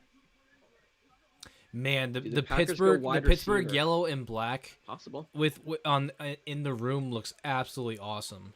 Oh yeah, it looks so. It looks. It's you know what? It's out of place because we're in Cleveland, but it looks so sick with the graphics and everything.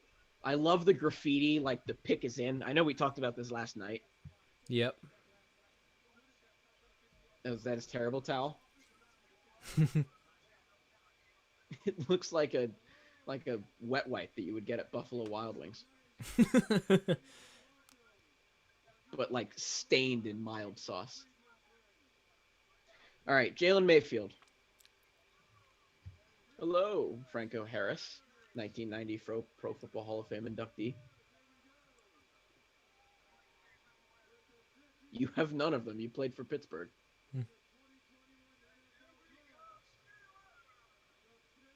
Just make the pick. Just make the pick. You're stalling. Oh, Pat Fryermouth. Whoa, wow. Oh, man.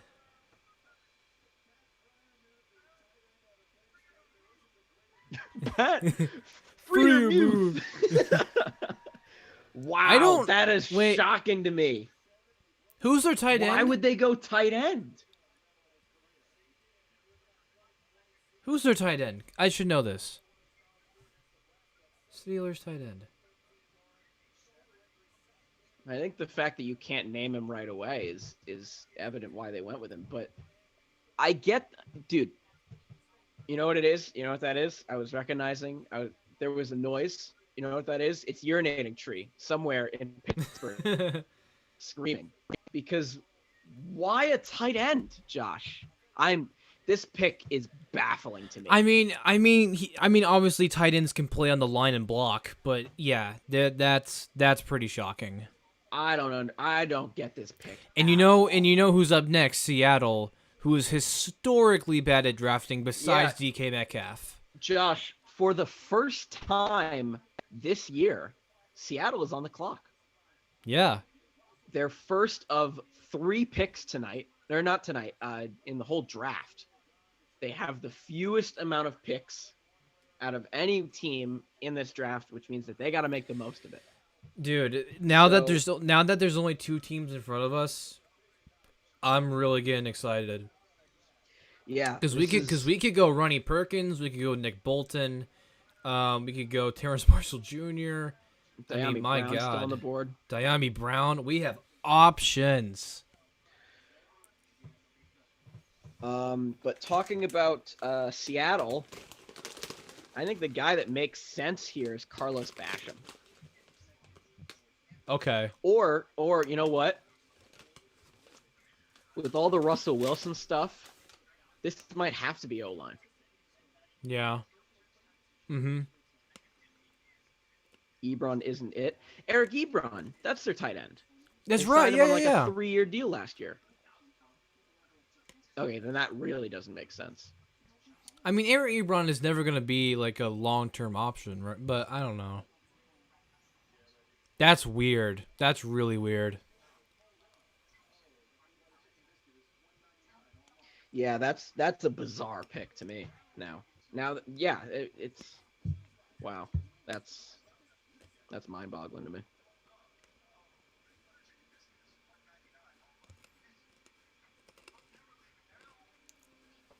Seattle's taking a very long time with this pick.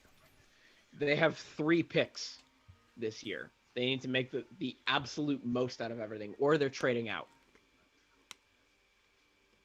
No way. Not they didn't have a first. Yeah, pick is They're in. trading out. They get more picks. All right, the pick is in for Seattle. Just don't go receiver. Just don't go receiver. Yeah, I don't think they should go receiver. I think they have to go O-line, to be honest with you. I think this has to be Jalen Mayfield or Creed Humphrey or Wyatt Davis. It could be the D3 guy. I think a lot of the Russell Wilson talk of Tomatoes. him leaving is a lot of smoke and mirrors, actually. It could be. And I'm pretty sure I had mentioned this a couple months ago. Pete Carroll might be the next like great head coach to get fired. I think I brought this up too. I think I brought this up too. I think we had talked about this. I think Pete Carroll is gonna become the next Mike McCarthy. I think he hasn't really evolved his style or his coaching ability. His relationship with his players is bizarre, and that's dating back to his college days. He treats them almost like children and grandchildren in a way. Plus, also, you can't just have a talent like Russell Wilson on your team and just let that go to waste. Like you have to, you can't lose to the Rams in the first round. Like that's just without Jared Goff. Right. Yeah. You can't lose to John Wolford in the divisional round. Yep, that is true.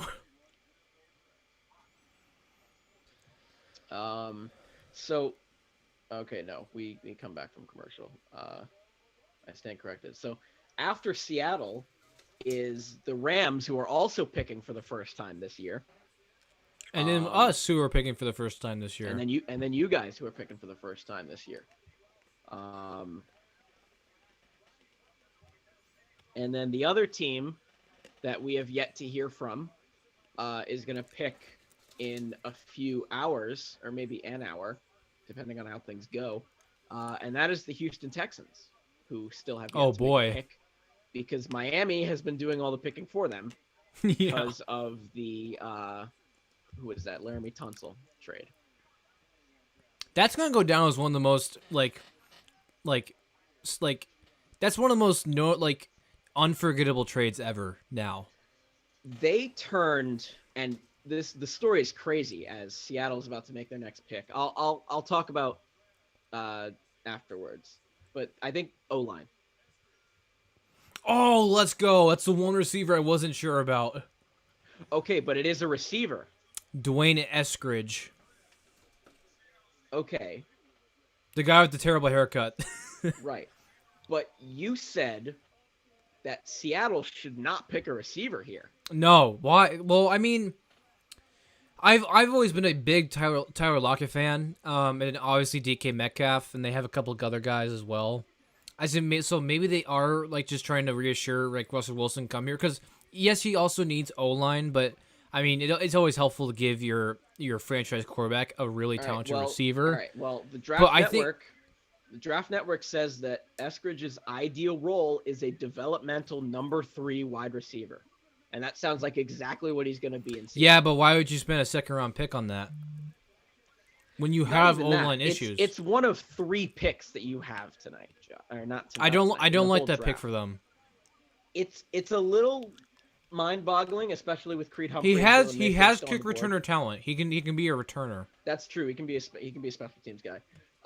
So the Rams for the first time in the draft, Josh, are on the clock. I could see I'm glaring right at O-line for them. or Ronnie Perkins. This could be Ronnie Perkins, but I think priority number one has to be to protect Matthew Stafford for the Rams. Yeah. Because if they don't protect Matthew Stafford, they're not making any progress in the playoffs. Right.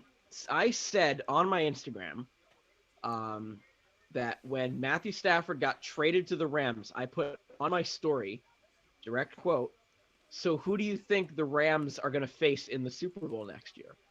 I called my shot. As soon as Stafford got traded, I called my shot that the Rams are going to come out of the NFC. That's bold. I'm sticking by that. I understand that it's bold, but I'm going to stick by it. I think the Rams are going to be really strong. You got to see Matthew Stafford first. You got to see Matthew Stafford first. I've seen enough of him in Detroit to know that he is at least a legitimate good quarterback, if not because the Rams have the defense for sure. They have the defense. Absolutely. They're going to be top 5 or top 3 even. Like they could be a top 3 defense. They need a little bit more on the edge, which is why I say Ronnie Perkins, but other than that, they're set for defense. Yeah, I think Matthew Stafford showed me while he was in Detroit that Matthew Stafford is a great quarterback, borderline elite quarterback who was wasted in Detroit with losing seasons and losing mentality and very little weapons outside of Galladay and a lack of an O-line. They didn't have an O-line to protect him. Here's what I would say. He was forced to battle through injuries. I agree with everything you said, except great, borderline elite. I would say good, borderline great. That's what I would say. I would cement great right away. I think he's a great quarterback. I would put him great. He's a little inaccurate, and and you got to remember, the best ability is availability, and he's been dealing with a lot of back issues. Yeah, that's true. We do finally get to see the draft house, by the way, for LA, which is a treat so far. They probably can't be all grouped together since they're in California. No, I don't think they are. I think this has to be O-line. It has to. So Creed Humphrey or Jalen Mayfield. All right. Days of Our Steelers is about to be fire this year. I agree. I am looking forward to Days of Our Steelers.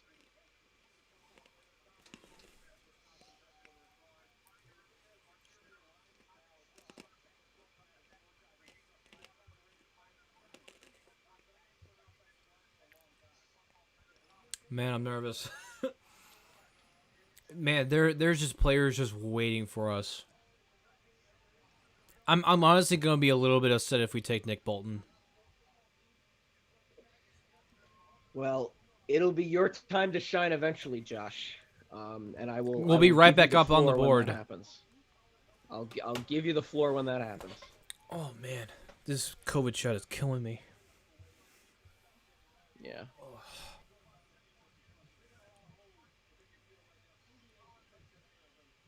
Let us know your pick. Yeah, they're stalling right now. He signed Deshaun Jackson? Mm-hmm. Depth move, Purley. He's not gonna make. He's so old.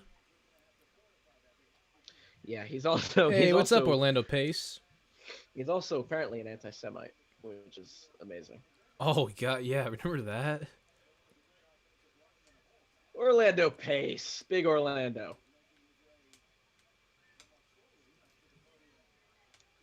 This needs to be O-line. Jalen Mayfield, lock it. I'm gonna go Creed Humphrey, because they lost their center Austin Blythe to us. That's true.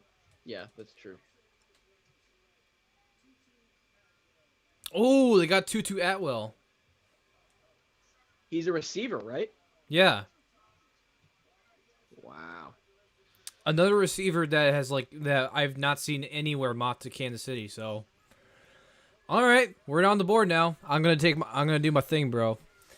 All right, Josh, you are on the clock. Go for it. So, we obviously lost Sammy Watkins to free agency. It's fine. I didn't want to see him go, but I knew it was eventually going to happen. We lost him to Baltimore. Now leaving us with obviously Tyreek Hill is still number one receiver, and then probably behind him McCole Hardman, and then probably coming up behind him number 3 with Brian Pringle, who was a fan favorite, who has slowly risen up through the Chiefs organization. I absolutely love the guy, but do I really want him being the number 3? Probably not. That's why a lot of people have been mocking a receiver there. Now, also, obviously, we signed Orlando Brown Jr. We traded for him, and then we'll sign him later to play left tackle. We don't rule out also taking someone here. We could actually take Jalen Mayfield here to play right tackle if we're not sure that Lucas Niang will be healthy enough, which he should be. He took a whole year off. And then obviously looking on the other side of the ball, defense, linebacker and edge stand out the most. There's been lots of information linking Nick Bolton close. He played for Missouri to the Chiefs. He's been visiting them a lot. I wouldn't hate that move, but I definitely wouldn't like it. And then for the edge, Ronnie Perkins is definitely probably the favorite there. Let me look at also who's left on the edge real quick. Yeah, Ronnie Perkins. You got Carlos Basham, maybe Patrick Jones. I think Ronnie Perkins is really the only viable D end that I would consider there. Mills says D end and linebacker. Screw you. We also need receiver. Never listen to Mel. That's Yeah. the moral of the story here. He's not a moron, so, but he's kind of is a moron. Josh, I want to ask you quickly while Kansas City is still on The the pick clock. is in. No, the pick is in. Officially for Kansas City. So say it quickly. I want to give you let's do best case scenario and worst case scenario for this pick right now for Kansas City. I really I was kind of getting excited for Rondale Moore a little bit, although Terrence Marshall Jr. would be also very nice. Yeah, Terrence Marshall or Diami Brown would be very, very good. Also, I definitely wouldn't mind a Ronnie Perkins. So if I had to say absolute best case scenario, one guy, and worst case scenario, one guy. Best case scenario, I'll say Terrence Marshall Jr. with a close second in Diami Brown. Worst case, I can't say Nick Bolton, though, even though I don't really want him. I guess I'll say this. Worst case scenario, a D end or a linebacker not named Ronnie Perkins or Nick Bolton. That'd be worst case scenario. Fair enough. Okay, so you're thinking if you're going defense strictly, it's got to be either Perkins or Bolton, you're saying. Most likely, yeah. I just want to get that right in my head. And then if you're going receiver, you want Marshall or Brown. You're not considering. I would consider maybe one or two other people, but those are definitely the cream of the crop. Those are your top 4. All right, fair enough. How would you feel about? I'm just scrolling through. How would you feel about O-line? I said that earlier. I wouldn't mind it. Oh, here's a pick. All right. Who's this? Will Shields. Let's go. That's got to be the nerdiest thing. Oh, Will Shields. Wait, shut up. All right, I apologize. Go for it. No, it's Nick Bolton.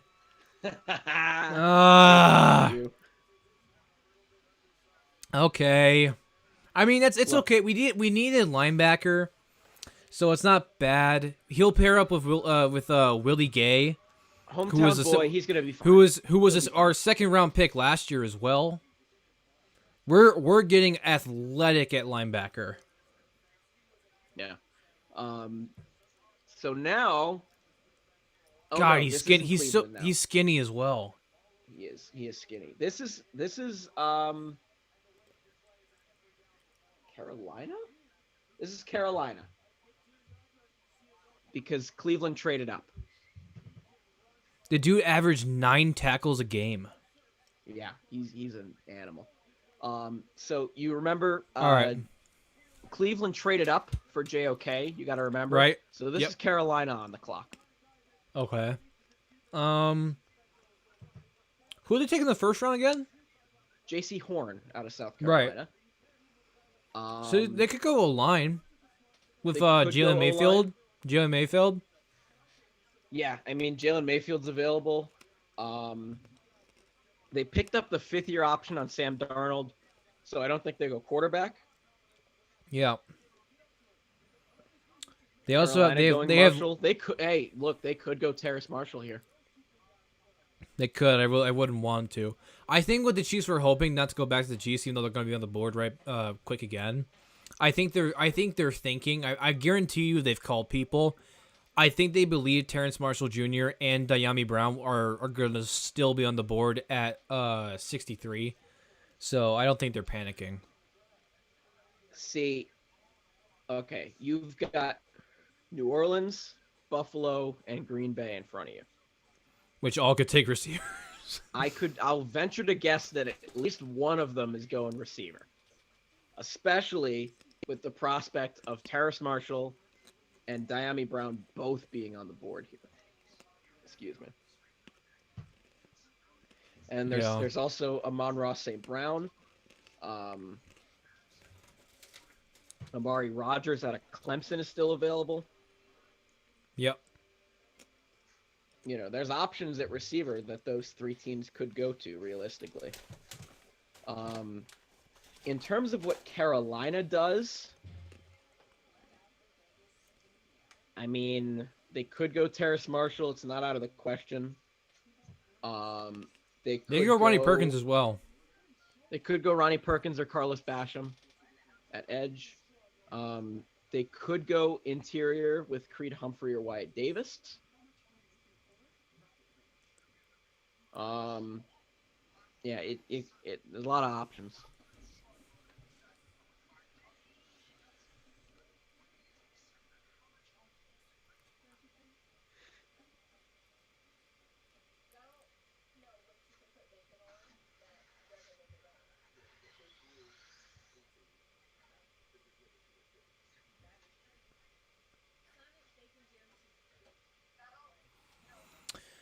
All right, the pick is in for Carolina.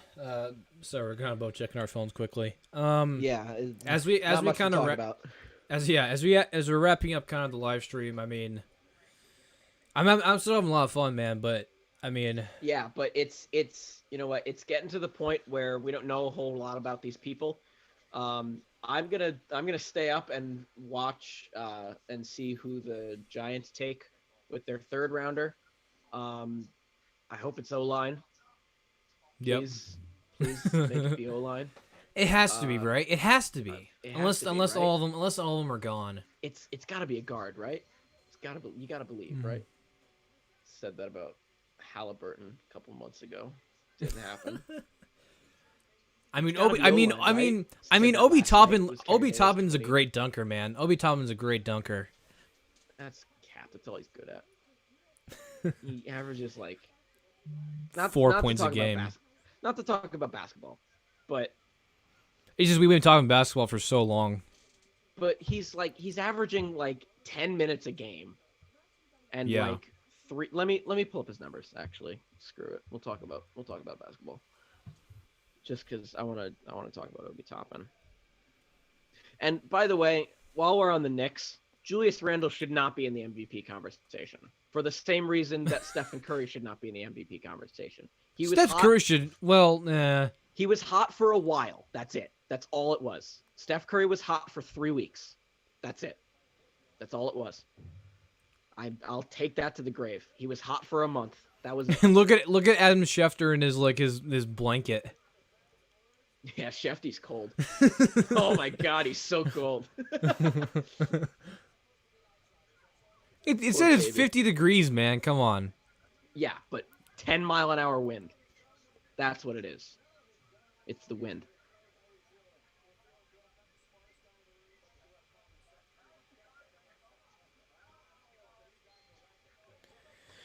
Obi Toppin is averaging 11 minutes a game and 4 points per game. There you go. Seventh overall pick. Eighth overall, baby. Woohoo! Well spent. All right, here comes Ronnie Perkins calling it. You think? Yeah. I don't think they go receiver. They don't need it, really. Yeah. Yeah, maybe.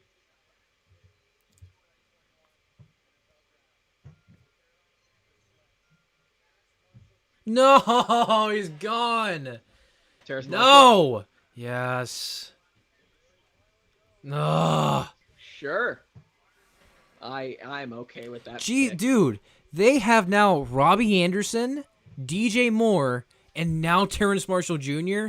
Sam Darnold, That's a you have scary air nothing to attack. complain about. Yeah. Sam Except for the Darnold, ghosts. you have to perform this year. Except for the ghosts and the mono. But outside of that, yeah, you're fine.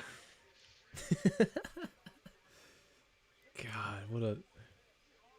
That has to be Yankees one are- of the weirdest storylines in all, like, your quarterback gets mono. Yankees That are ha- up 10-0 in the fifth. Yeah, I know. I'm going crazy over here. Everyone's homering. It's great. Our Royals are down Granted, by 1. it's Detroit, but you know, punching bag. God, what the hell? Okay, so realistically now that Terrace Marshall is off the board, Diami Brown is probably not going to go to the Chiefs Probably not. unless you trade up. So Yeah. you could probably just eliminate that completely. We'll probably end up with Ronnie Perkins. I mean, but Ronnie Perkins actually could go here to the Saints. No, because they picked an edge guy last night.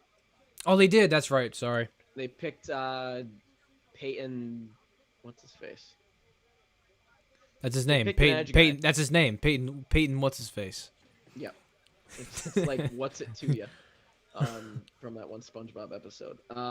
Yeah. So they could go receiver here. This could be a corner. They let Janoris Jenkins go.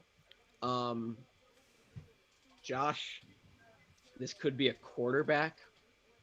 No. Come on. Winston's on a 1-year deal. Taysom Hill has voidable years. Nope. Cornerback to No. complement No. Lattimore. That's no what one. I'm thinking. No one. No. You really gonna take Davis Mills or Kyle Trask? No. I would take Jameis Winston over them. I'll be honest with you. I would not take a quarterback here if I'm the GM of the Saints. If I'm the GM, That's my point. Let me see. If I'm the GM of the Saints, I'm probably taking either Elijah Moulton or Ifeatu Melifonwu. Yo, look at the those Saints corners. girl on the floor. Let's see. Oh boy. That's a lot. Shake it. Yeah. It's the only entertainment we've got all year. It's the New Orleans version of Mary Poppins. That's the Saints version of the Dallas cheerleaders. That's just their one cheerleader. It's just her in the middle of the field. I'm gonna go with a corner, but who? I'll go Elijah Molden. No, it was not. We're not even close. No. Pete Warner, linebacker. Pete Warner, a linebacker. Okay. Not Baron Browning. Not Jabril Cox. Another really, really small linebacker. Pete Warner. Never heard of this guy. 6'1", like 240. 4-3 Sam. Let me look at their depth chart. 4-3 I don't know how I feel about that Sam. pick yet. Okay, well, the guy at Sam is the guy that they picked last year, Zach Bond. Who was the guy I mentioned actually earlier in this live stream? A guy that was projected to be a late first round, second round pick last year and was drafted in the 4th round. For comparison, the other linebackers that are on the board that I mentioned, Baron Browning fits as a 4-3 Will, who will replace Demario Davis, which makes more sense. And Jabril Cox is a pursuit style linebacker that can play man coverage. So, sort of an edge guy that they're not going to take. But Baron Browning is a guy that makes more sense here, I think. Demario Davis is 32. They need a guy to replace him. It will not be Caden Ellis, who was second on the depth chart. Pete Yep. Warner is a head scratcher. I don't like the pick. I'm gonna stick with you. Oh my god. Well, you can't win them all in So baseball, in the can't you? meantime, Buffalo is on the clock. This could be where we see someone like Kenneth Gainwell or Michael Carter going.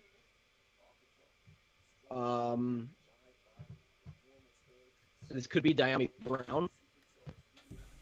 It could be either one of the corners that I mentioned. There is definitely there's quite a bit of people I think that could go here realistically. They took Rousseau first round last night. Which What I do they love, say? by the way. I like. I love it for too. them. I don't know, like it just works with me. Let's look here. Is there any running back that they would look Gainwell worth or looking Carter. at? Yeah, Gainwell or Carter. I wouldn't mind here. maybe not D tackle. Yeah, running back, tackle, and corner. Molden, Ifitu Melifonwu. I don't know how you say his name. Yeah, there. I think if I'm the GM, I look at receiver more closely. But if they go kind of more what the analytics are saying, then no. Yeah. Pick is in for Buffalo, by the way. But I don't know why you're so insistent on running back. They took Zach Moss last year, and I really like Zach Moss. I don't think he's going to start, though. I think Yeah, Devin so you Singletary got is going to start. Singletary.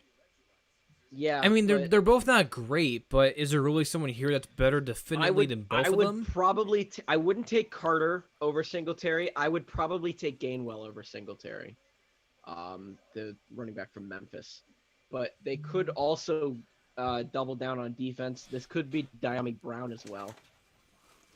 I don't see that happening. It's not out of the question for sure. No. But I think you don't want to see it here because you want to see it in 2 picks. Exactly.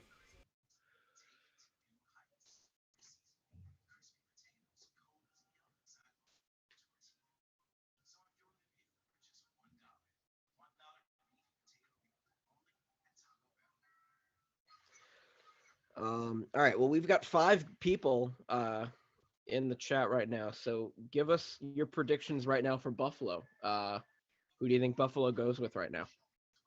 Let's hear it. I'm really not feeling receiver. I think if they go running back, they're definitely stretching. With that, I think O lineman is probably where it's at. Probably. And with I was thinking that, defense. I'm gonna say Jalen Mayfield. Screw it.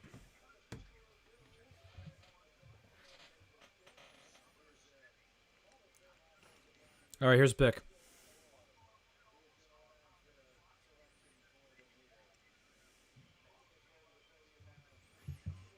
Come on, Bills. Pass on receiver. You know you want to. And don't take Ronnie Perkins.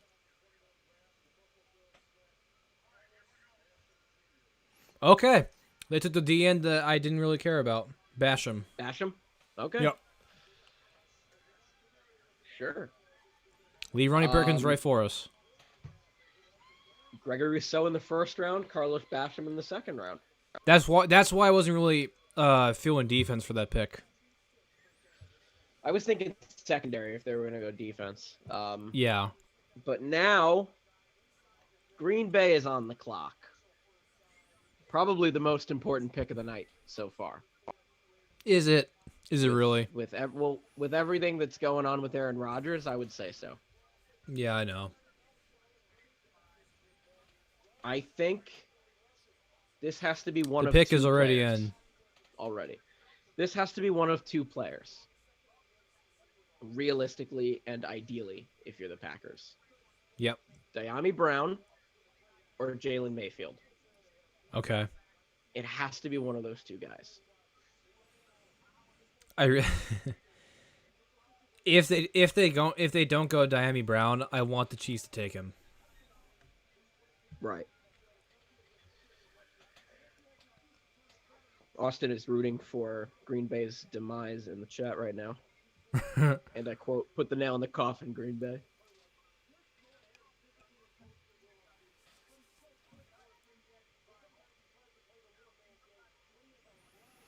All right, let's go. Quick pick. Let's go. 3 picks left, Josh, before we are done officially for the night. Yep. All right. Here we go. Who's this guy? Did it say? I don't know. Rashawn Gary. We'll find out in a bit. Yeah, Rashawn Gary. There you go. All right, here we go.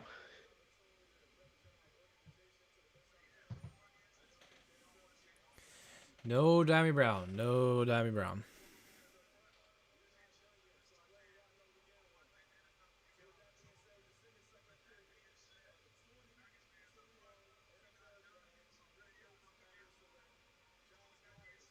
Perfect. No trouble there. Josh Myers. Josh Myers. Center. Center. Okay. Okay.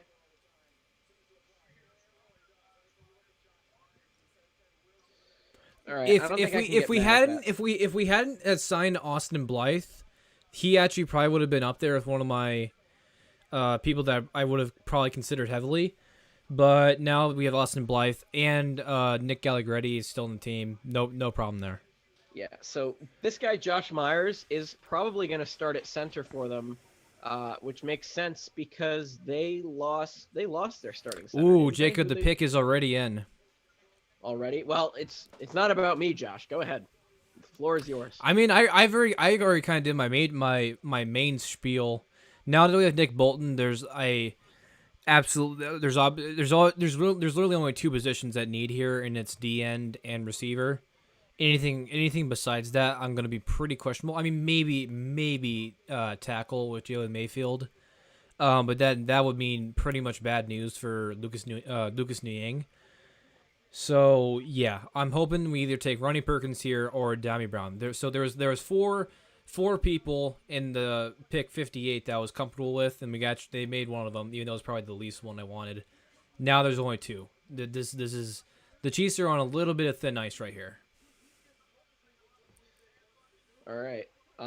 Because we have historically been really bad at picking in the second round. Out of the 2 guys that you named, Diami Brown and Ronnie Perkins, do you have a preference? Diami Brown. Okay. Just because I like offense. Fair enough. Yeah. Ronnie Perkins probably is the more bang for your buck pick, but another guy for Mahomes to throw to, right? Yeah. Because we have guys that to replace Sammy Watkins, but Sure. You don't want to go into a season not having Mahomes fully supplied. Yeah, right. Worst case scenario, Josh, would be what? Anyone that's not one of those 2 players. And then Okay, I mean, if it's Jalen Mayfield, I won't be heart crushed. But yeah, he's like I'm trying to be realistic about it. Okay, I'm kind of freaking out. All right, yeah, all right. Who is it, Goodell? Die round, please.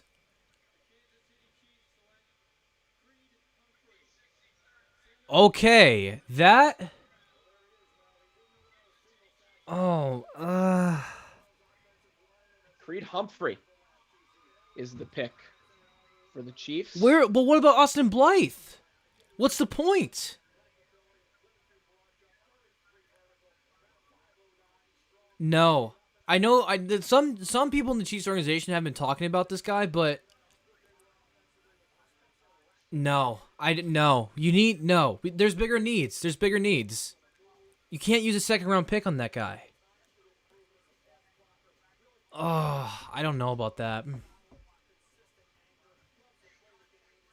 Man, 6 I don't foot, know. 4.5, 312.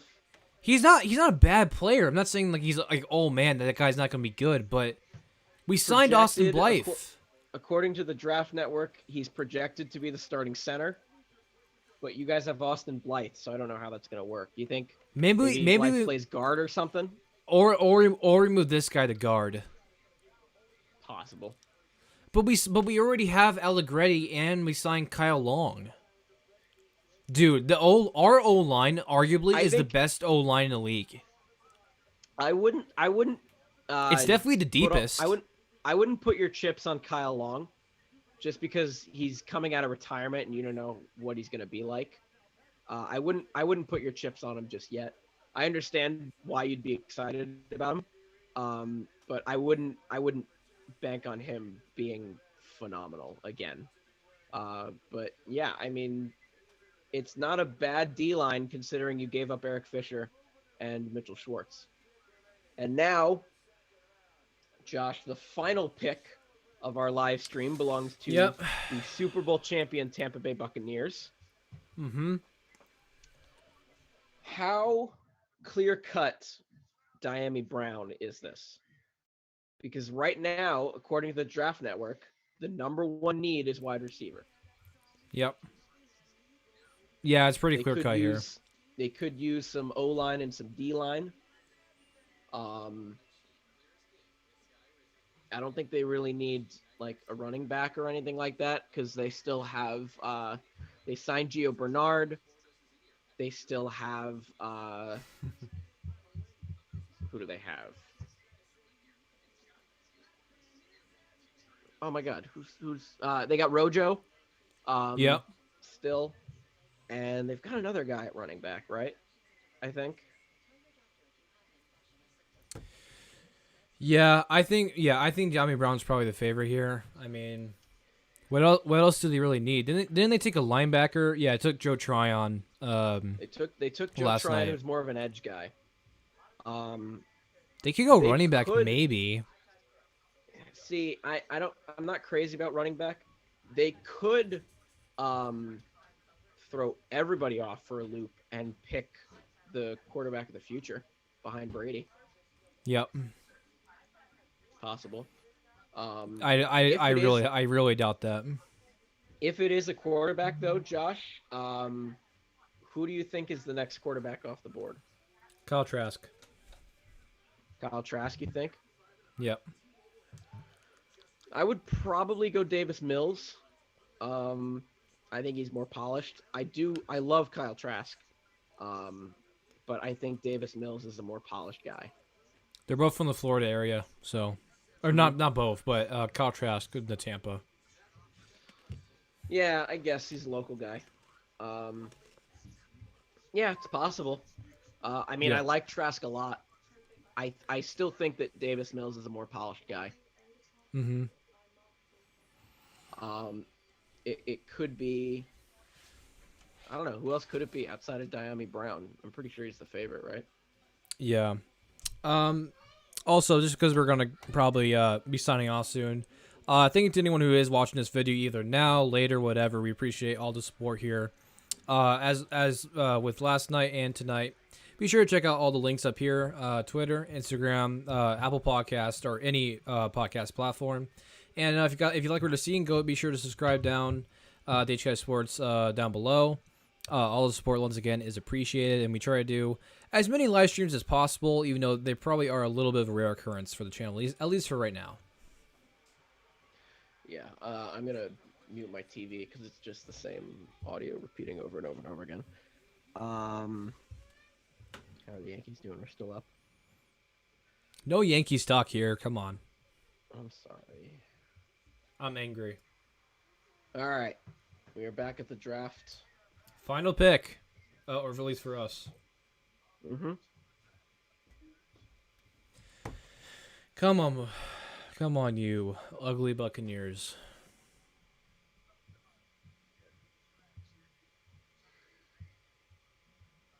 The Buccaneers have absolutely killed the draft in the past couple of years.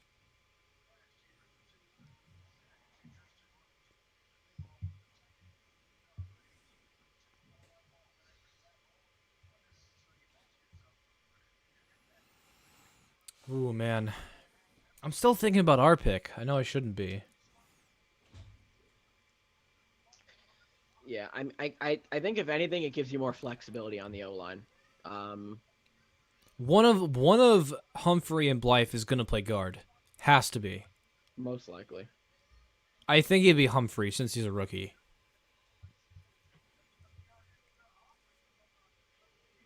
Which then again, I mean, now you have an O line of Orlando Brown, Joe Tooney, Blythe or Humphrey, and then right guard Blythe or Humphrey again, and then right tackle probably Niang. So, I guess it's not terrible. It's not awful, but it's at least something.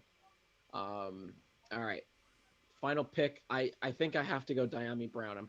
He's got to be the favorite here. Yep.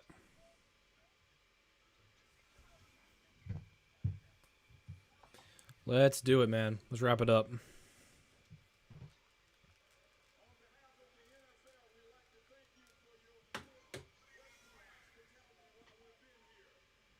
Jimmy Giles, what a name.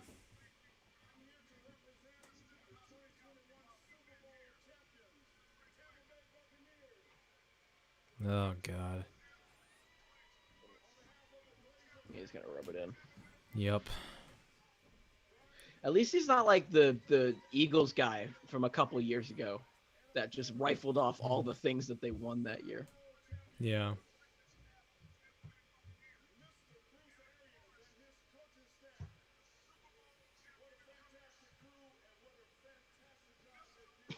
He's wearing what is going on?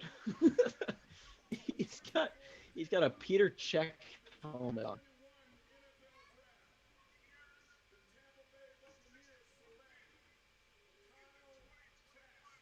Oh my God! What a way to end it! I called it again. It is Kyle Trask. Wow! I called it, dude. I'm in the. Holy moly! Yo, dude, are you kidding me? Are you kidding me? Wow! What a way to end it! Are you What kidding a way to me? cap that off. Holy cow! You heard me say it. It's on video. I wasn't saying that's going to be the pick, but I said he was going to be the next one off. And I mentioned the Florida connection. Oh my God. Wild. Dude, I've called ETN. I've called Trask. I mean, wow. You called both Harris and Etienne somehow. Yeah. Jesus Christ. All right, that's going to wrap it up. On that note, that's a positive way to wrap things up. I'm turning it off. I don't want to see anymore. I'm muting it. All right. Thank you guys, anyone who's watching this still. Really do appreciate it. In terms of live streams, I mean, we will be doing one for the NBA draft, but that's like 3 months away. I like the NBA one more because I can like more do it like in depth, like analysts and film reviews and all that stuff. But love the NFL draft. There's always going to be a special place in my heart for that. But Jacob, that's going to wrap up this final NFL draft live stream. You want to hit us with any final words? Dave Gettleman, if you're watching, please draft an O lineman with the 3rd round pick. Had to mention Giants. Of course you did. But yeah, that's going to wrap it up. Thank you anyone who's watching now.